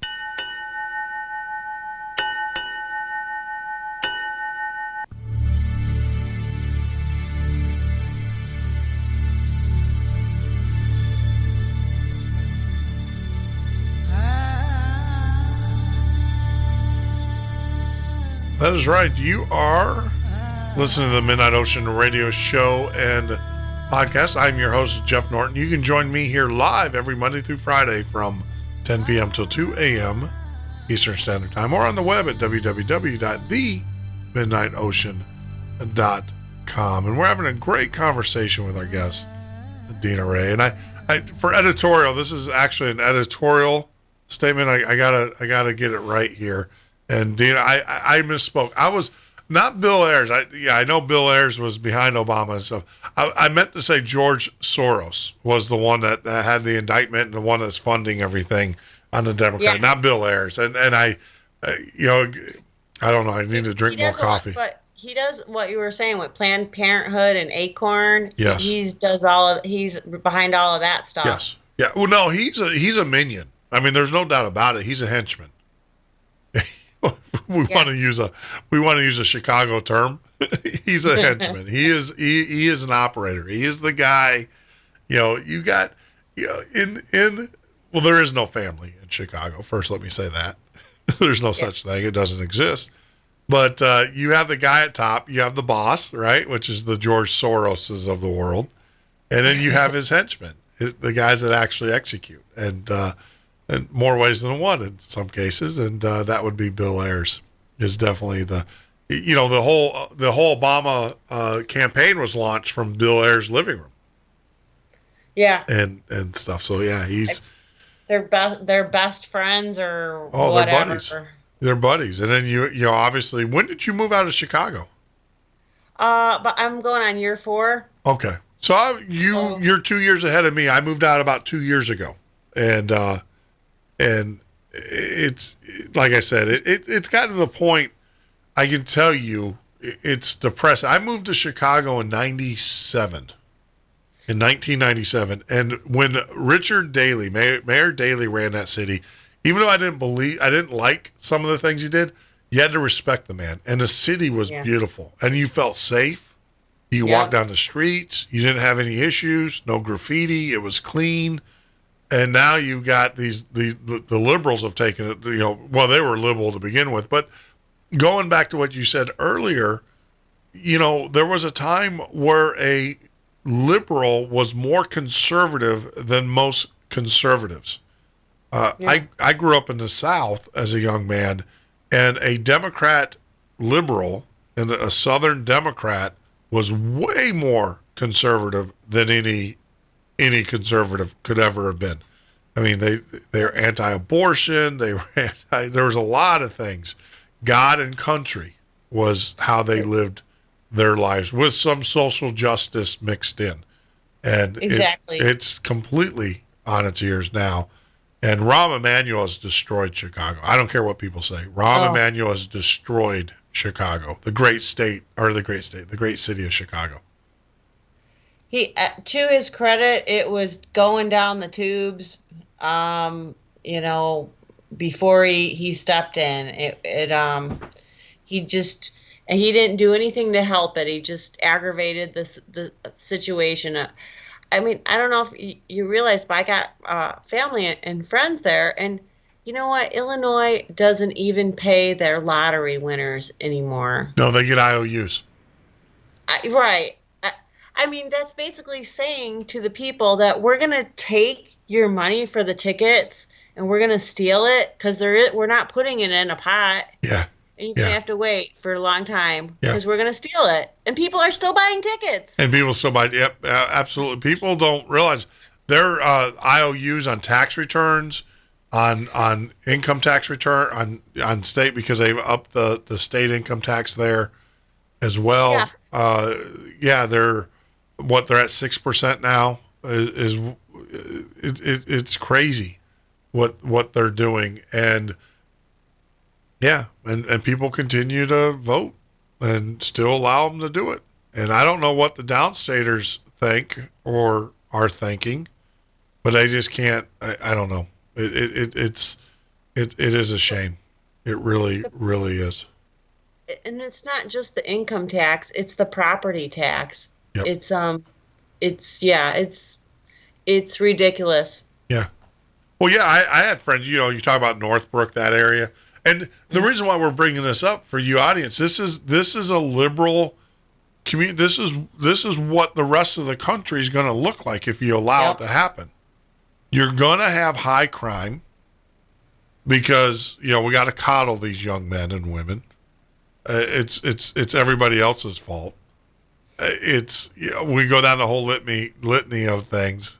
But as long as you keep voting for us, that's okay. Well, the only way that they're going to get rid of crime, and this is sad, but I'm going to say it under the current administration, when enough people kill themselves or are killed by each other, that the liberals are going to lose votes. When they start losing votes because these people wiped each other off of the face of the earth, then they'll say, "Oh, we got a problem here. We need to fix this."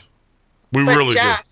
But they got Plan B already. You just replace the ones who kill each other with Syrian immigrants and whatnot, and you keep the ball a rolling. Yeah. Well, exactly, and maybe that is it, because they're definitely not allowing them to have children because they're killing 3 million babies a year in abortion clinic, in the United States, and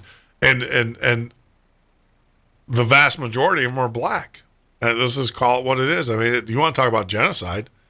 That's exactly what's going on. Yeah, I mean, but it's so.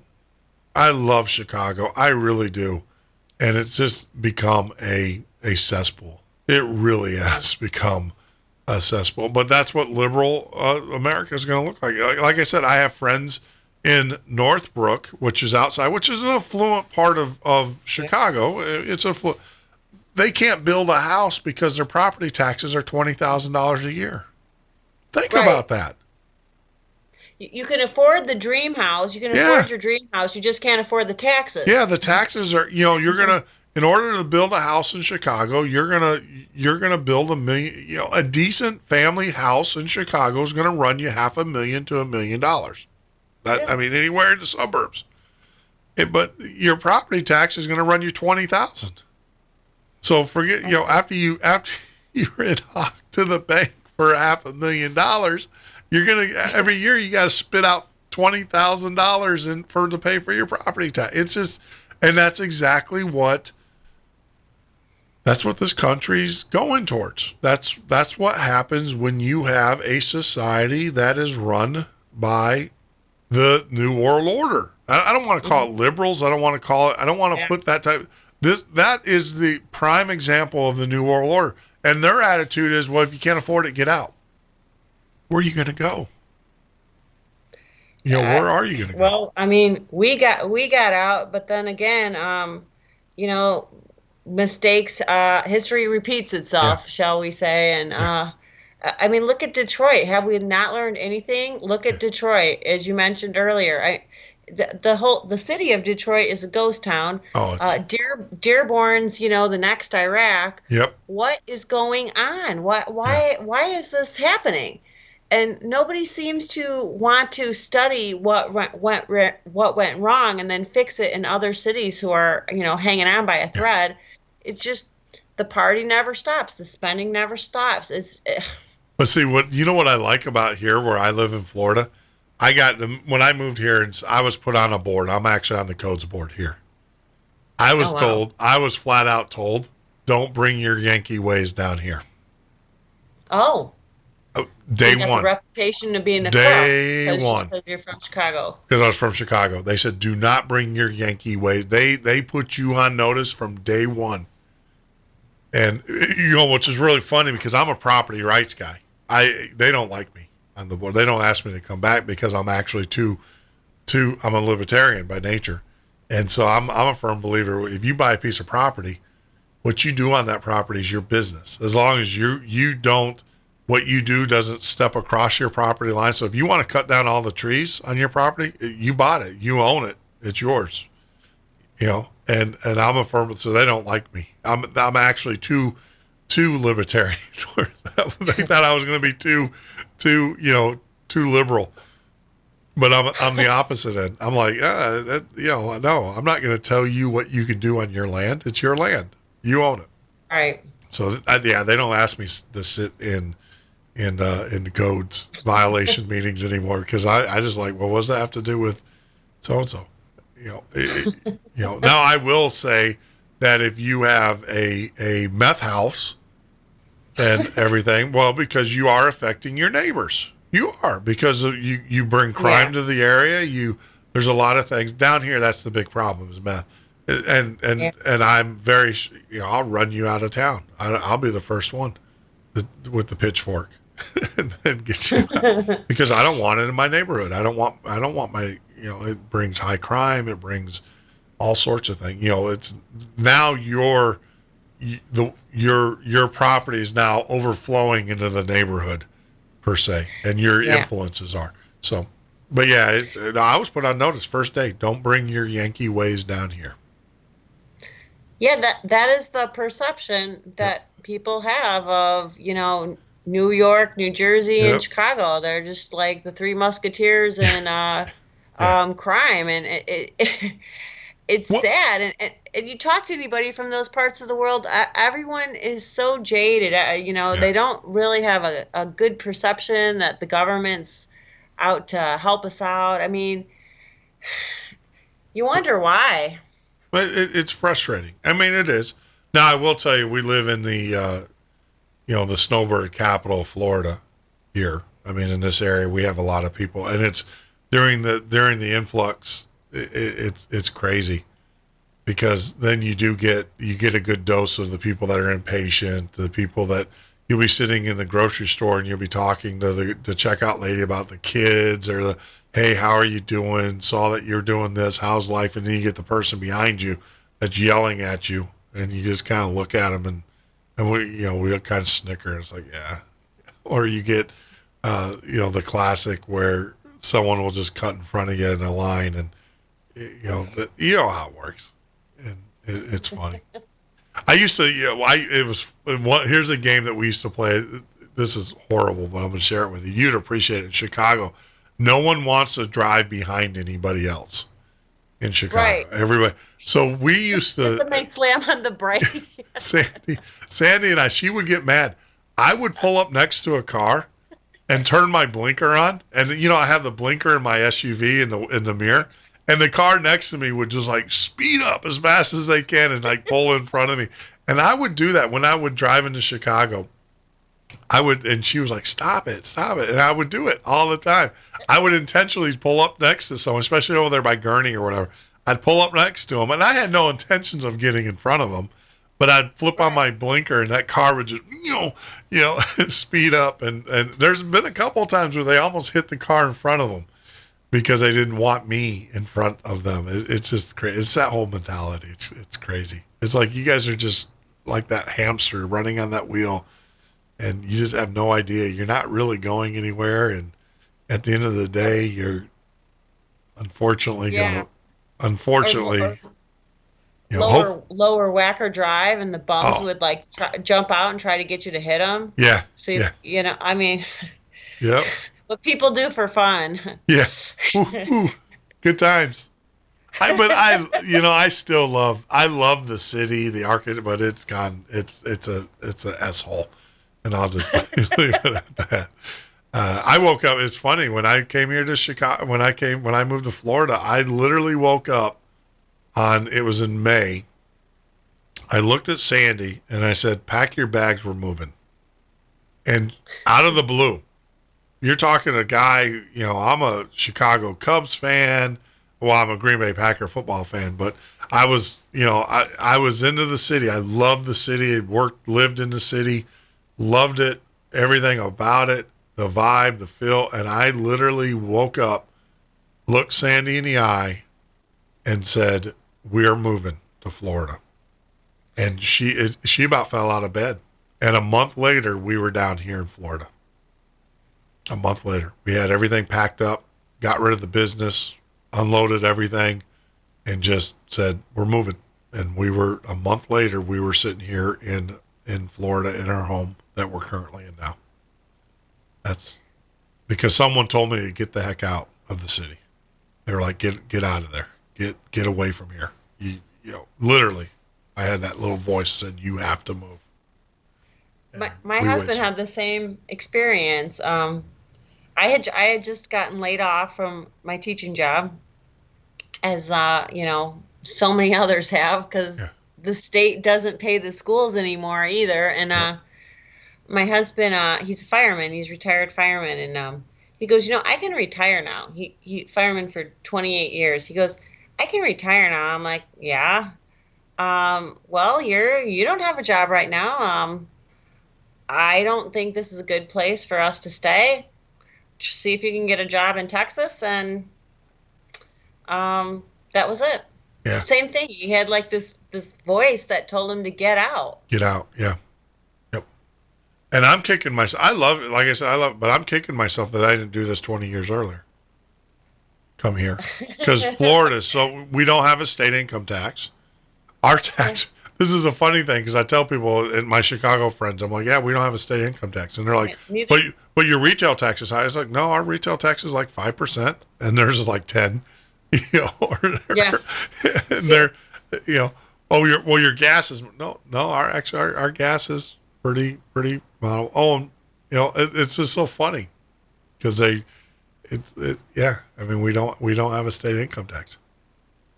Texas too. Texas is like that too. Yeah. No, well, it's funny. I'm actually fighting with the state of Illinois right now over my tax return, because when I moved out of the state, I actually moved out of the state before June. Before the month of June, so I was there 6 months. So I didn't file for state income tax, because I'm like, no, I wasn't here. I was actually in Florida longer and stuff. And they're like, well, you still got to file. And it's like, no, I don't have to. And they're like, well, we want a copy. It's like, I don't have to provide any of that to you. Well, the whole muscle Chicago. Well, you have to. It's like, I don't have to provide that to you. I mean, you can ask the IRS. We filled out the forms with the IRS and everything, and the IRS doesn't have a problem with our residency. The state of Florida, homestead, we took a homestead exemption. They don't have an issue with our residency. We're a resident of the state of Florida.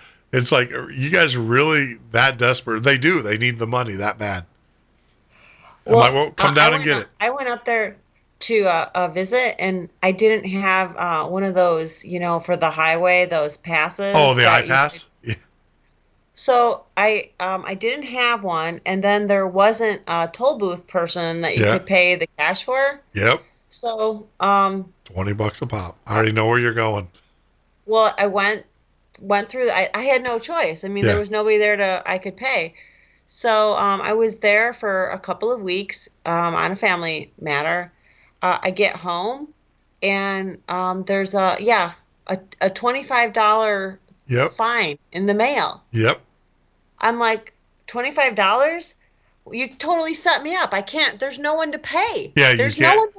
There's no one to pay. I'm out of town, and I have to pay you $20. Oh my gosh! I didn't have an iPass. You're absolutely right. A lot of people don't realize they have this tollway system, which, by the way, was only supposed to be a tollway system until they got the tolls built, and then they were supposed to lift it up. But now they're talking about moving it all the way up to Milwaukee, and they're because Florida has tollways, but what's really cool is it's toll by plate. So you drive through. I mean, you literally drive through the toll booth. You don't have to stop or anything. They'll take a picture of your license plate, and they'll send you a bill for whatever the toll is. They don't tack on a $20 fine. In Illinois, you drive through, they tack on you have to pay the toll plus a $20 fine. And if you don't pay it, they will actually put a warrant out for your arrest. Did you know that? Well, I mean, I did pay it, but no, I didn't know it was that serious to, drive through it's just a money grab.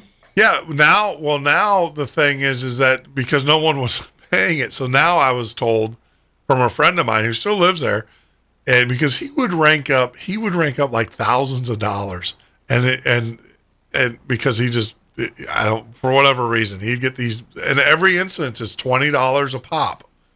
So you guys don't understand. If you're driving from northern Illinois to Chicago, you could go through 8 or 9 toll booths at a time, each way, one way. Yeah. So that's $20 a pop that you would get nailed in. And the thing is that they had so many people that did it. So now their thing is they're threatening you because and you know, where was debtor's prison? You know, where's the law about debtor's prison in this country? But now they are actually locking people up. You go to traffic court, they will send you a summons. You go to traffic court, the judge will be like, can you pay? Because it's a court-ordered payment, and then he'll fine you for contempt of court if you don't have the money to pay it right there. Oh my! Yep. So it's a real shakedown. They're trying to scare the hell out of you, so you get a second mortgage to pay for these stupid bills. Oh my gosh! Yeah, my buddy firsthand told me, he's like, yeah, you go to the traffic court because they'll send you a summons, you get a letter and an attorney, and they'll turn you over to credit. He's like, don't ever go. And I'm like, well, you get a bench warrant at that point. And he's like, yeah, but if you go and you don't have the money, they don't take cash either. You have to go across the street from the courthouse. This is the kicker. You have to take your money. You have to take it over to a currency exchange right across the street. How convenient is this? They don't allow cash in the court. You have to take that over to the currency exchange. You have to then pay the fee for the currency exchange, right? And then you have to bring that back and give it to the judge. Oh, and by the way, you can't do that because by that time you're already in handcuffs, sitting in the thing. So it's not you. So a family member or a friend has to do that for you because he's already fined you. So what they do is they find you guilty. You go to traffic court thinking you're going to get, you're guilty. He goes, do you have the money? You go, yes, Your Honor, I have cash. We don't accept cash. And then you're like, well, I got, a check. We don't accept check. You have to go to the currency exchange. Okay, I'll go. No. It's contempt of court. You're going in the back. So you have to have all this stuff planned out. You have to go to this court knowing that this is what's going to happen to you. And it's crazy. My buddy was telling me all about it. It's crazy what they become these days. It's a shakedown. It's a money grab, yeah. That is liberal. That's what happens when the New World Order comes to a neighborhood near you. Huh. And it is definitely New World Order. And by the way, the tollways they're talking about selling those off to some they already sold the LSD, the Skyway. They sold the Skyway and the meters, the parking meters, to a company in Switzerland. Oh, you're kidding! So the city's not even making money on the parking meters. They get a percentage of it, but the parking in downtown Chicago. If you look at Daley did that because they had a shortfall in their pensions, so he sold that for I think $3 billion or something. The Skyway, and remember the day of the Skyway. You used to take the Skyway into Indiana. It was $2.15. $15. Yeah. Oh, well, I recently went down there and I parked over by that LaSalle and Randolph area. Yeah. $40. Oh yeah. To park. Oh yeah. Yeah. No, I used to park because my office was right there on Michigan Avenue. I looked right at Millennium Park. Right, Millennial Park. So I used to park under Millennial. That was $36 a day if you bought it monthly. So it was $900 a month. Oh, God. Yeah. It's wow. Yeah. Roughly $900. It's $36 a day. So you figure it out. Well, 5 days a week. So that's 150 times 4. So that's $600. Yeah. And if you went on the weekends, obviously you had to pay more because on the weekend parking for the tourists was even more. That's it. you got to make a whole lot of money to afford that place. That's for sure. I used to tell people that wanted to move to Chicago, I said, if you're not making $120,000 a year, don't even think about it. Right. Don't even think about it. I mean, I lived on Lakeshore Drive right off of Irving Park. So, that's nice. Yeah. That's nice. Yeah, it was a nice area, but like I said, if you don't make 120 a year, that's each people. That means you and your wife have to make 100. So that means your net income needs to be about 240. Don't even think about it because you can't afford it. Yeah. Yeah, I agree. It's crazy. It's crazy, and it's not. You got the property values and everything, and we're coming up on another break. If you can hang out for one more segment, is that cool? Another 30-minute segment.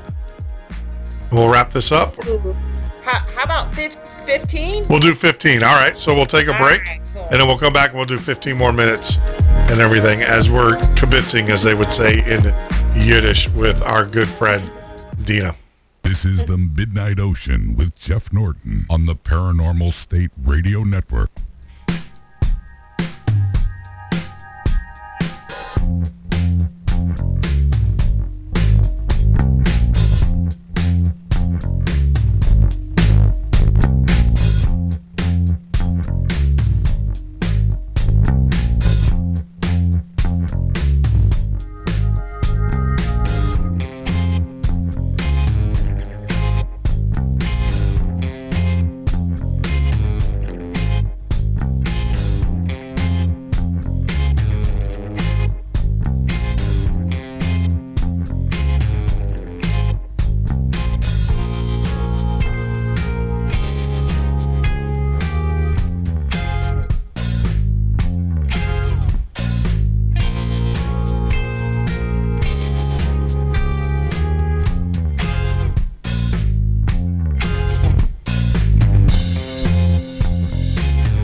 Yeah, as we roll into the early morning hours, we are sitting here talking with a very special guest. One thing we're noticing, guys, something's going on with the website. It's amazing how that works. We started talking about the New World Order, and it's amazing the attacks that we start to see. But we are talking about Chicago, and it's not just, Dina, it's just not reminiscing about the good old days here. What I'm trying to stress, and this ties in with your books and a lot of your research and the things you've done.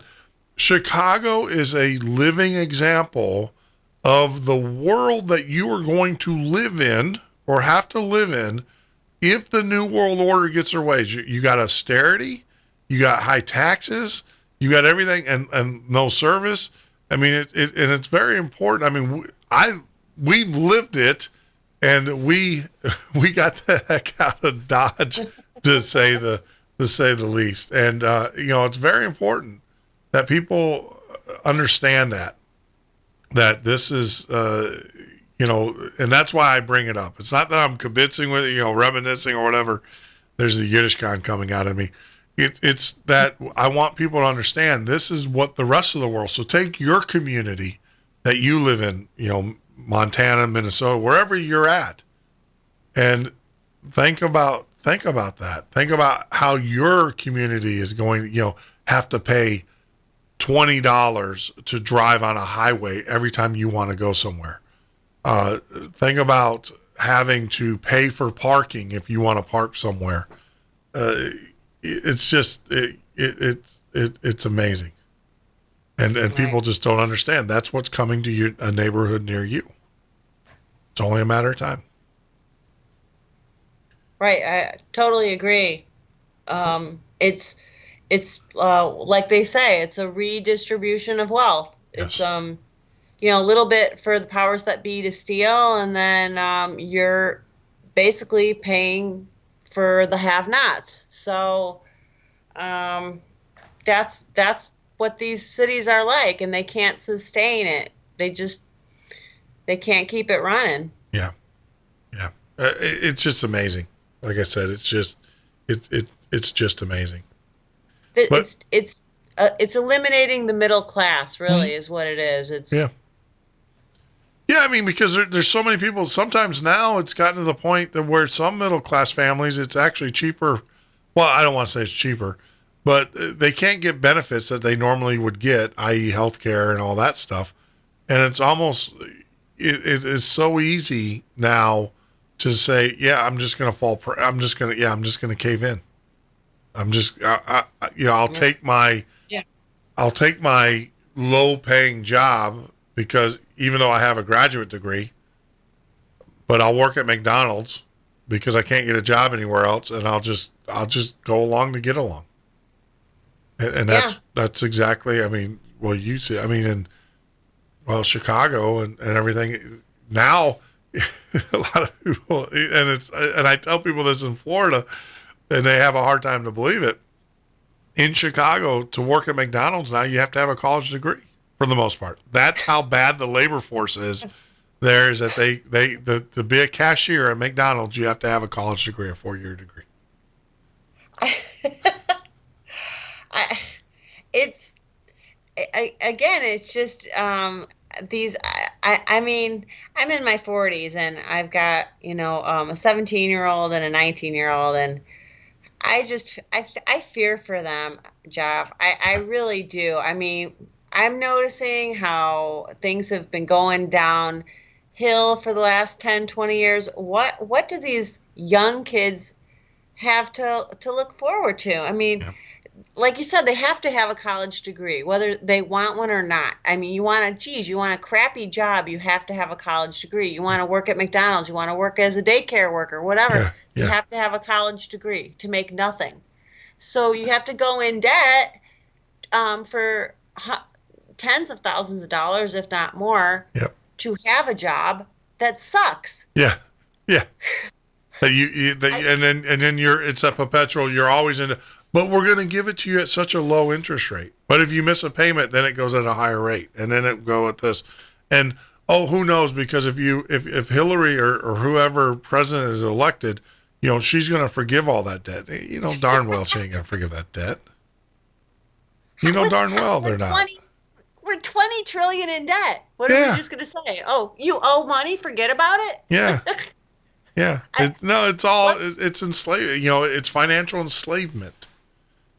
I mean, you look at, when you sit down and you do simple everyday math, what these buffoons, and I'm referring to both Hillary and Donald, some of the stuff that they come up with what money?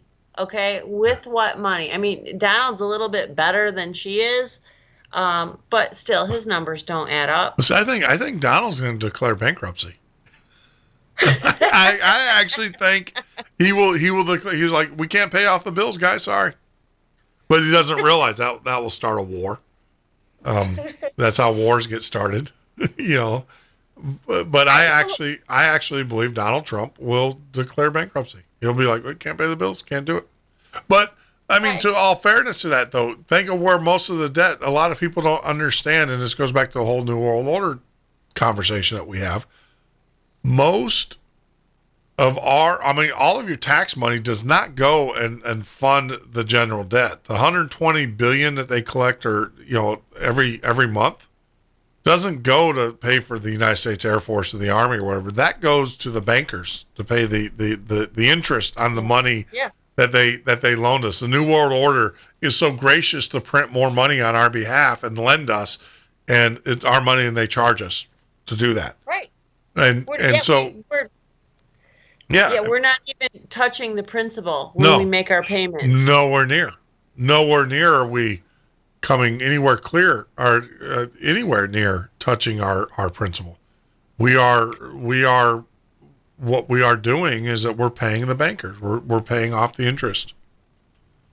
So. Well, I mean, I hate to, bring up Ron Paul, but he was like the last politician I was seriously excited about. He, one of the big things, cut all this foreign aid, cut paying for the UN, quit it with this NATO. I mean, why are we playing? It's like this country's like, the big shot at the bar who's got to buy everybody a round of drinks, but he's secretly broke. That's how we are. And we got to quit it. We're broke. Why don't we start acting like it? Correct.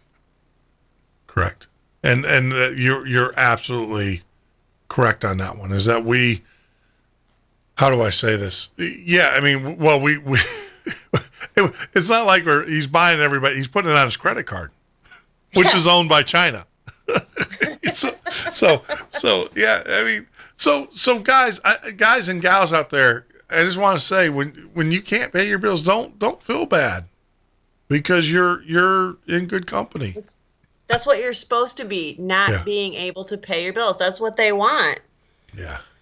No, it's sad, but it is so true. I was joking around with someone the other day, is that I actually have more money in the bank than the United States government. We are richer than the United States government. When you take their balance sheet, because think about it, the United States government has all this debt, right? They carry all this debt. Yeah. The average American, guys, be proud, pat yourselves on the back. You are richer than the United States government.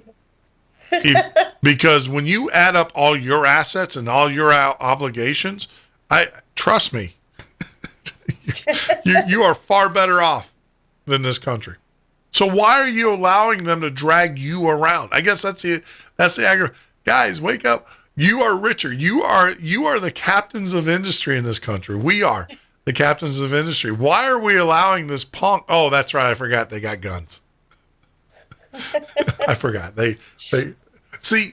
Yeah. You're bringing back the old Jeff Norton, the old shows that I used to do. Yeah. Why are we? Oh, that's right. They have guns. Yeah. And they want to get rid of ours. So, and they might get that. Might get that. So I guess that's what it all comes down to. Who's got more guns, who's got more weapons, and then that's the person you gotta listen to. Yeah. He who has bigger guns have more toys, right? Who has more toys? Right. I just get so frustrated with it, and obviously. And I do love, like I said, I love the way that you've woven, the history in with your books, and especially this last one that you did. Now I have to ask you, what is the title? I mean, you have the Nazi. What is the actual title of your book? The Bestseller, and it's about an author who writes a book that becomes a bestseller. See, the way I read that, the bestseller, I'm thinking that you're making a statement that it's a bestseller. Oh, I hope, but maybe a little self-fulfilling prophecy, hopefully. But no, it's about an author who writes a bestseller. And the bestseller. It's much, much more. And then I'm writing the sequel to this, which will be called The Sequel. It's funny that you say that, because I actually, when I first saw the cover, I'm like, I'm thinking, hey, this is a bestseller. So I start looking it up. And I'm like, well, wait a minute. I don't see it listed anywhere. And then I was like, well, wait a minute. What is this? But no, I'm intrigued. I really am. I mean, and like I said, I love the fact that you've interwoven it. I'm trying to think of the author. I can tell you his main character, Dirk Pitt.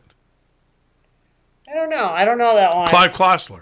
That's it. Clive. Oh, I've heard of him. I would put this book alongside with that. The way that you wrote it, the heroine in this is a little bit different, but a Dirk Pitt kind of novel is the way that I would kind of, if I was to say, all right, guys who are out there and wanted, what is it like? What's his genre or whatever? I would equate it to the old Clive Klossler novels with Dirk Pitt as the hero. Yeah, he did one. The one that not Macaulay Culkin. I can't think. Who's the Texan that everybody thinks, all the girls think he's dreamy?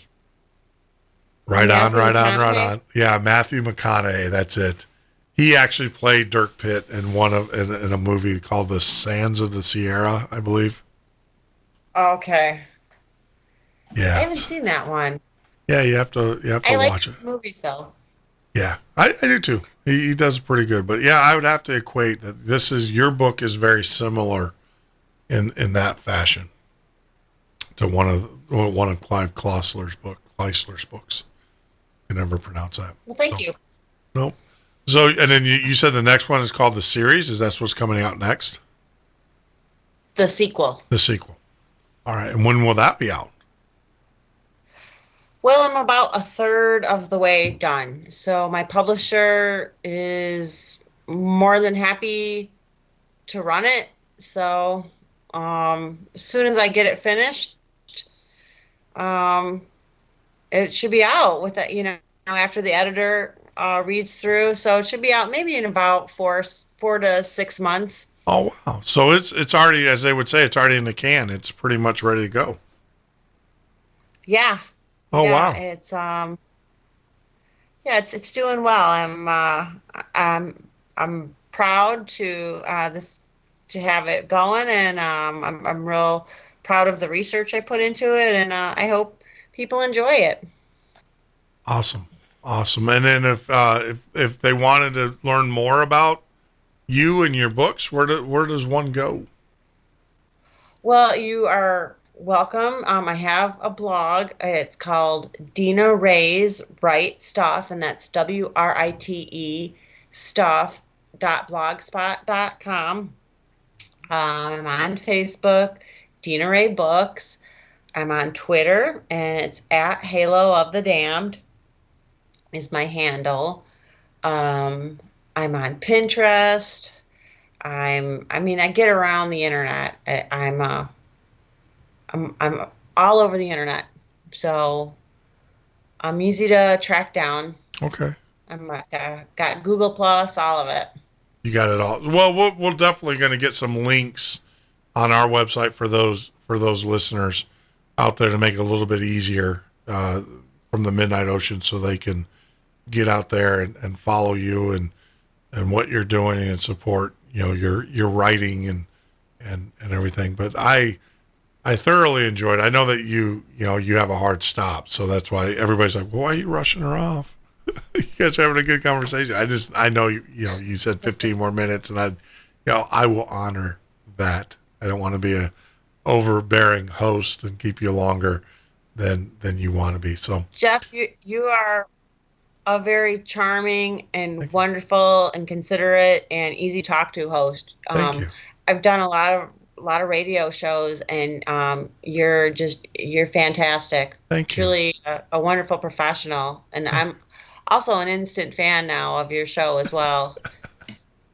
Thank you very much. I laugh because it is funny. I just, my mentor in this business said, just be yourself. That's all you got to do. Just be yourself. It's amazing. But I thank you very much. Thank you very much. And the show is very, I tell people this, it's the great guests that make this show. I'm just the captain. And my job is to make sure we don't hit any rocks along the way as we navigate. You're the navigator tonight, but tonight was I miss Chicago now. No, I don't. I don't miss it at all. Sandy's listening in the other room going, we are not moving. We are not going back. No, but the memories do come back. And like I said, I'm glad we moved, and I wouldn't live anywhere else, but it's a shame. It's like a child who has gone astray. You just got to hope and pray that they don't end up on the wrong side of the law or in trouble. And that's unfortunate, but that's how I feel about Chicago, is I hope that eventually they will straighten themselves out. But the only way they're going to do it, they got to get rid of the influence that the NWO has on them. And I'm not talking about the rap band. So they're destined to be on America Greed and Scandals, that one show where they talk about big ripoffs and all of that. Oh, yeah, they're gonna. Like I said, I'm surprised they were able to go this long with their Ponzi screen. And that people don't understand. They are trillions of dollars in debt to their pension funds and everything. And it's just, it is a Ponzi. They're stealing from Peter to pay Paul. And, but that's what happens. That's what happens. And it's, I actually see the IMF. I actually see the IMF, the debt that they carry, unlike Detroit with the cash derivatives and all of the bank swaps that Detroit has. Chicago makes that look like our household economy, right? Compared to what Chicago is going to do when it busts. I actually think the IMF is going to have to come in and loan. No, seriously, I do. I seriously think there is not enough money in anybody's treasury to pay off the debt of Chicago. I mean, we're talking trillions, $3 to $4 trillion. They were saying that their pensions are underfunded. Well, I took a big hit on my pension because I cashed it out. I was afraid it wouldn't be there by the time I was old enough to get it, which a lot of people are doing. Yeah. Good move. What does that tell you? You don't have any faith in the system. Yeah. Dave Ramsey would say, I know for a fact Dave would say, cash it out. Take it. Money in hand is better than future any day. And so now your husband, is he on a pension now? Is he through a municipality or through Chicago fireman? He's right next door in the neighboring town, and sure. They're not in as hot water as the city, but he's okay. Good. For now. Yeah. Until the state collapses. I'm telling you, the IMF. I think that's the only way. But I think it's all by design. I think it's all, confessions of the economic hitman. Everything that's going on is the same thing that you see. Great book, by the way. If you ever have a chance to read it, it's called Confessions of the Economic Hitman. you're seeing the same thing. Get you so far in debt that you can't get above water, and then come in and give you these loans, and like what they did with Greece. Oh my gosh. Yeah, that was a total scam. Yep, and this is all driven. Look, guys, I want to explain this. These are not local bankers that are doing this stuff. These are not local entities. These are the New World Order. These are the powers that actually control the world. These are the ones that are driving these cities and these municipalities and these states into the dust, because then they're going to come back and offer them a bailout, and it's either that or think about all the pensioners in Illinois that are going to wake up and not have a check in the mail. Right. You got mass rioting. Work and all that money you put in, because people don't realize that you put into your pension. It's not just the state. You're doing it too. And yep. A lifetime of working your butt off for nothing. For nothing. And then the politicians, are going to get on their private jets and they're going to fly out and be secured or be whisked away. And you're going to be caught on the bed. That is a prime example. Look at the economy of Chicago. You already seen the economy of Detroit. Look at the economy of Chicago. That is what New World Order, that's what the cabal, that's what it looks like when it comes to a neighborhood near you. So yeah. There you go. That's my public service announcement going into the weekend. So, Dina, you take care of yourself. I'll be in touch. I'll definitely be in touch. And, maybe we'll friend each other on Facebook. I'll add you. You'll be number 37. Well, thank you. I feel honored. Thank you, Jeff. I would totally accept your friend invite. Oh, really? Okay, cool. Yeah, I don't offer it. I know I upset a lot of people, but I just don't. I don't give it out. It's only friends, and you'll see a lot of family and a lot of guests, and that's because we all kind of stay together and everything, and we kind of help each other out, especially with research. So awesome. All right, Dina. Well, you take care of yourself. Good night. Have a great weekend. Have a really good weekend. And Jeff, thanks again for having me. Not a problem. Not a problem. You take care. So there you go. That was Dina Rae, who joined us and sharing her book with us called The Bestseller. See, I'm a little slow on the uptake these days. I don't know what's going on. I actually thought when I was reading that, I was like, that's kind of a broad that's kind of a bold statement to call it a bestseller, and I didn't really think duh. And I promise I am not blonde. I'm more gray, so I can't use that as an excuse. To my defense, I can't. But I was seriously, I was like, wow, this is a bestseller, but I don't see it on a list anywhere. But who am I to criticize one of my authors? But Dina's got a couple books called The Bestseller out, obviously. And then she's got Big Pharma, Big Agri, and Big Conspiracy. That's actually a non-fictional book, New World Order Spin on Drugs and the GMO. The other one that she has is Halo of the Damned, Halo of the Nephilim, which we didn't even get to that part yet. And Be Paranoid, Be Prepared, The Last Degree. And we will, like I said, we will get those out there. Bad Juju. We will get those out there for you guys so that there is a link, make it easier. And the best way to do that is at themidnightocean.com. That's www.themidnightocean.com. So with that being said, if we have open lines for the next few minutes, as I sit here and monitor our site, it was amazing.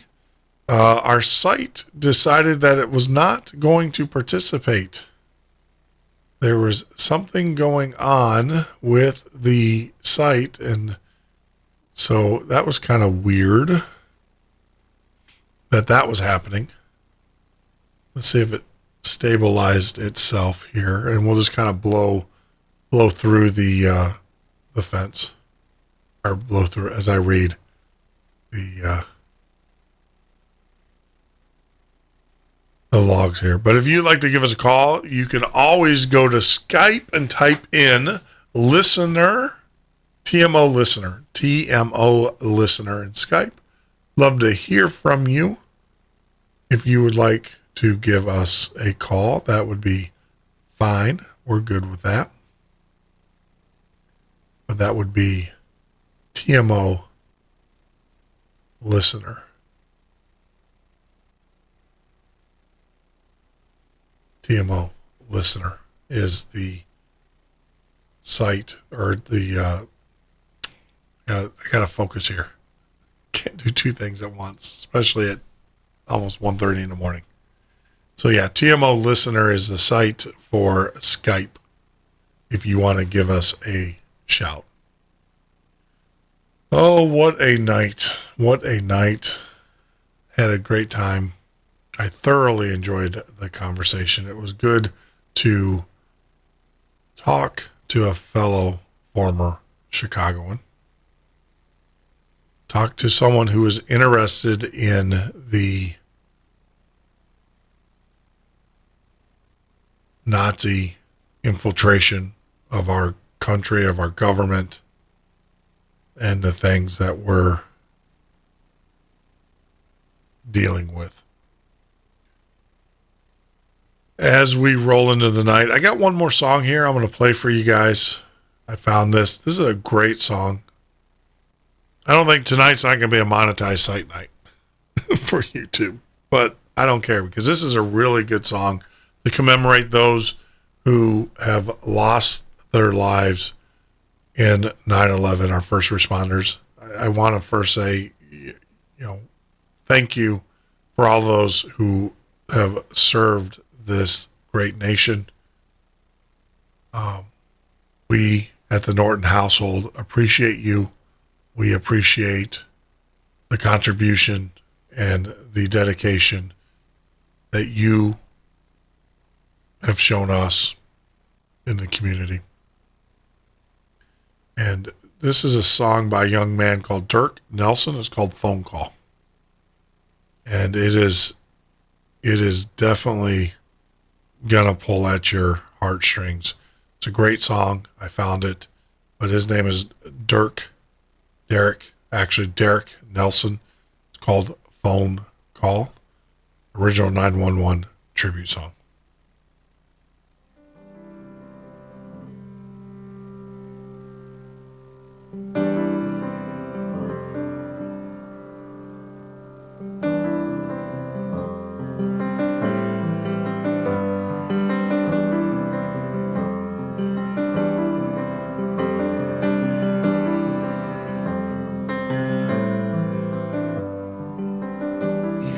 Asleep without a sound. His plane's a long ways from the ground, but he's gone. For just a few days he's gone. He's dreaming of his little boy, his heart so young, so full of joy. It's wrong. Something's all wrong. It's wrong. He opens his eyes for the first time. There's panic and noise everywhere. The captain's voice cuts through the speakers. The tragic news filling the air. This won't be easy, I'm afraid. Folks, this is hard for me to say. We're going down. We're going down. The phone is ringing back at home. He's breathing deep, he's breathing slow. As he tries to keep it together, he tries. He says, son, can I please talk to mommy? I just need a minute or two. as he hears I ate all of my vegetables, Dad, so I can be strong just like you.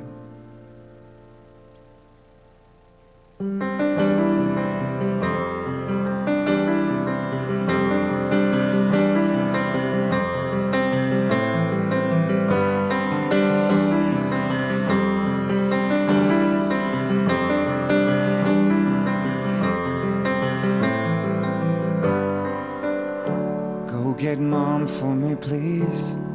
But Dad, she's already asleep. Then tell her that I'll wait to see her soon. And tell her that I'll wait for her to find me.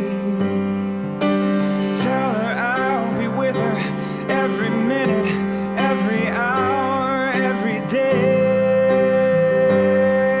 I'm leaving, but I know you'll be okay.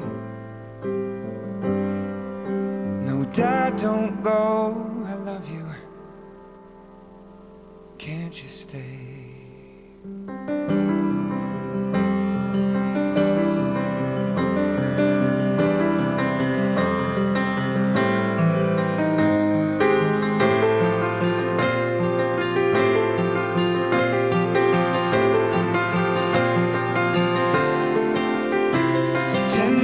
Can slip by in what seems like an hour. The fights of our fathers fall into our hands. We haven't yet forgotten and we haven't yet forgiven. And I'm not saying that we ever can, but when all's said and done, what you spend, what you save, you can't take it with you on your judgment day. So divided we fall, and we fell like a stone. Tonight here we stand, so don't leave me standing alone.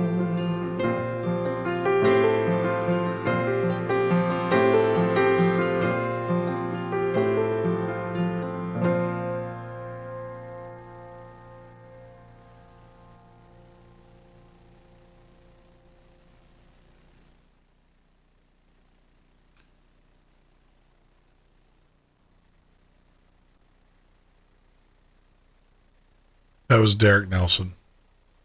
As we wind down tonight's broadcast, I want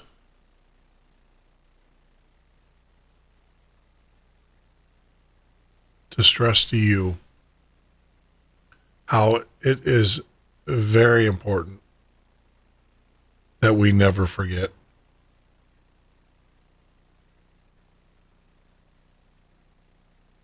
As I said earlier, I have 2 young daughters who don't remember 9/11.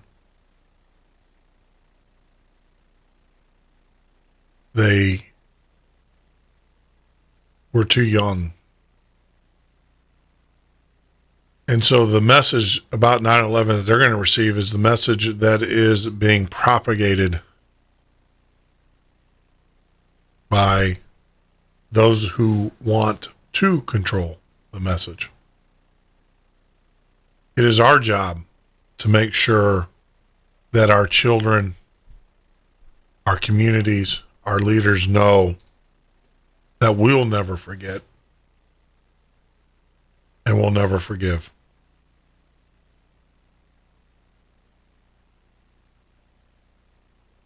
So as we wind down this show and you guys are thinking about what you're going to do this weekend, the one thing that I do ask that you think about, especially on Sunday,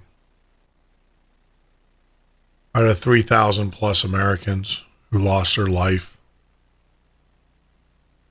the families of those individuals who will never see their husband, wives, sons, daughters, grandchildren, children.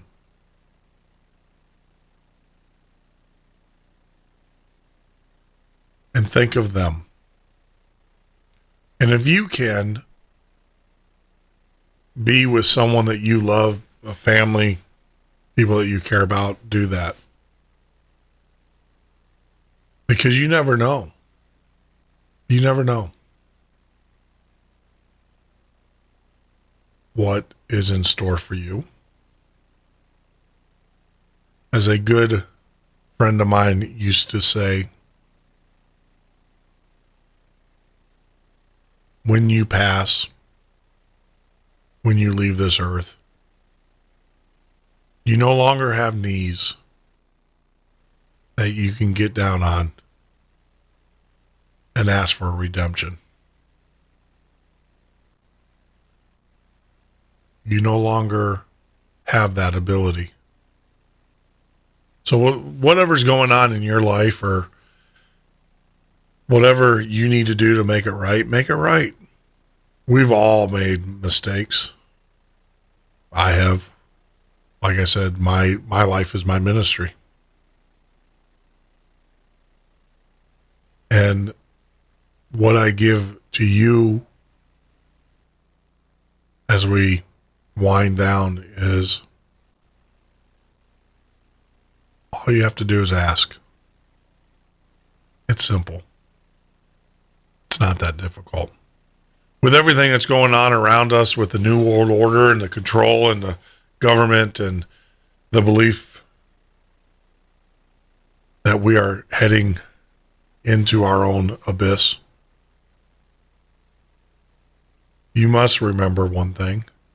You don't have to do it alone. Not at all. And that's one thing that this show has given me. If you agree or disagree with our guests and their beliefs,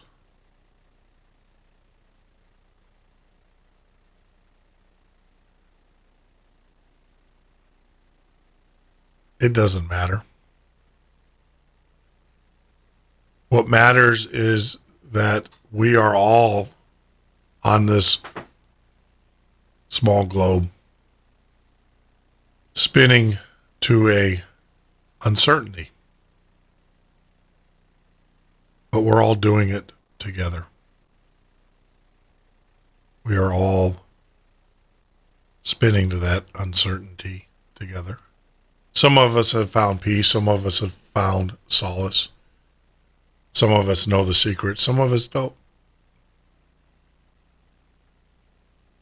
I hope by you guys listening to the shows this weekend, the past shows that we've had, that it's somewhere in one of those shows that you find the peace and the solace that you need to get through the days, the months, the years that are ahead of you. So with that, I just want to say good night. God bless you. God keep you. And remember, the secret, as my good friend would always say, Ed Roman, I am love. Good night.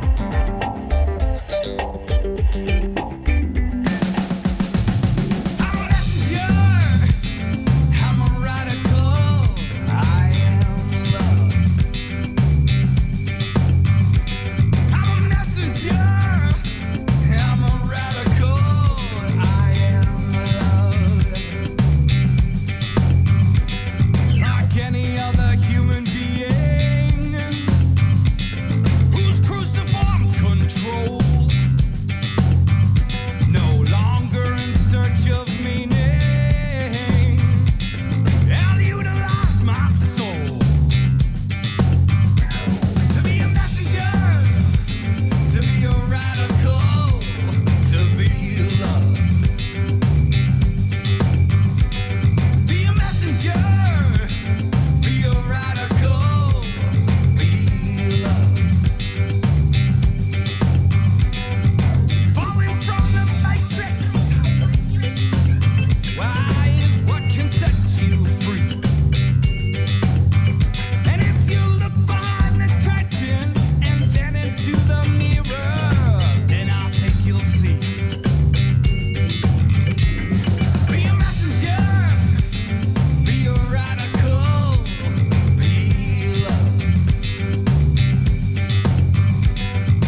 you get each day make you stronger somehow in some way. Look for your own truth in your heart when it's bold. You know, it may seem like a coda, but I learned it from my baba. It's not what you believe, it's what you do. It's what you do. It's what you do. What you doing now?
Midnight Ocean with Jeff Norton on the Paranormal State Radio Network.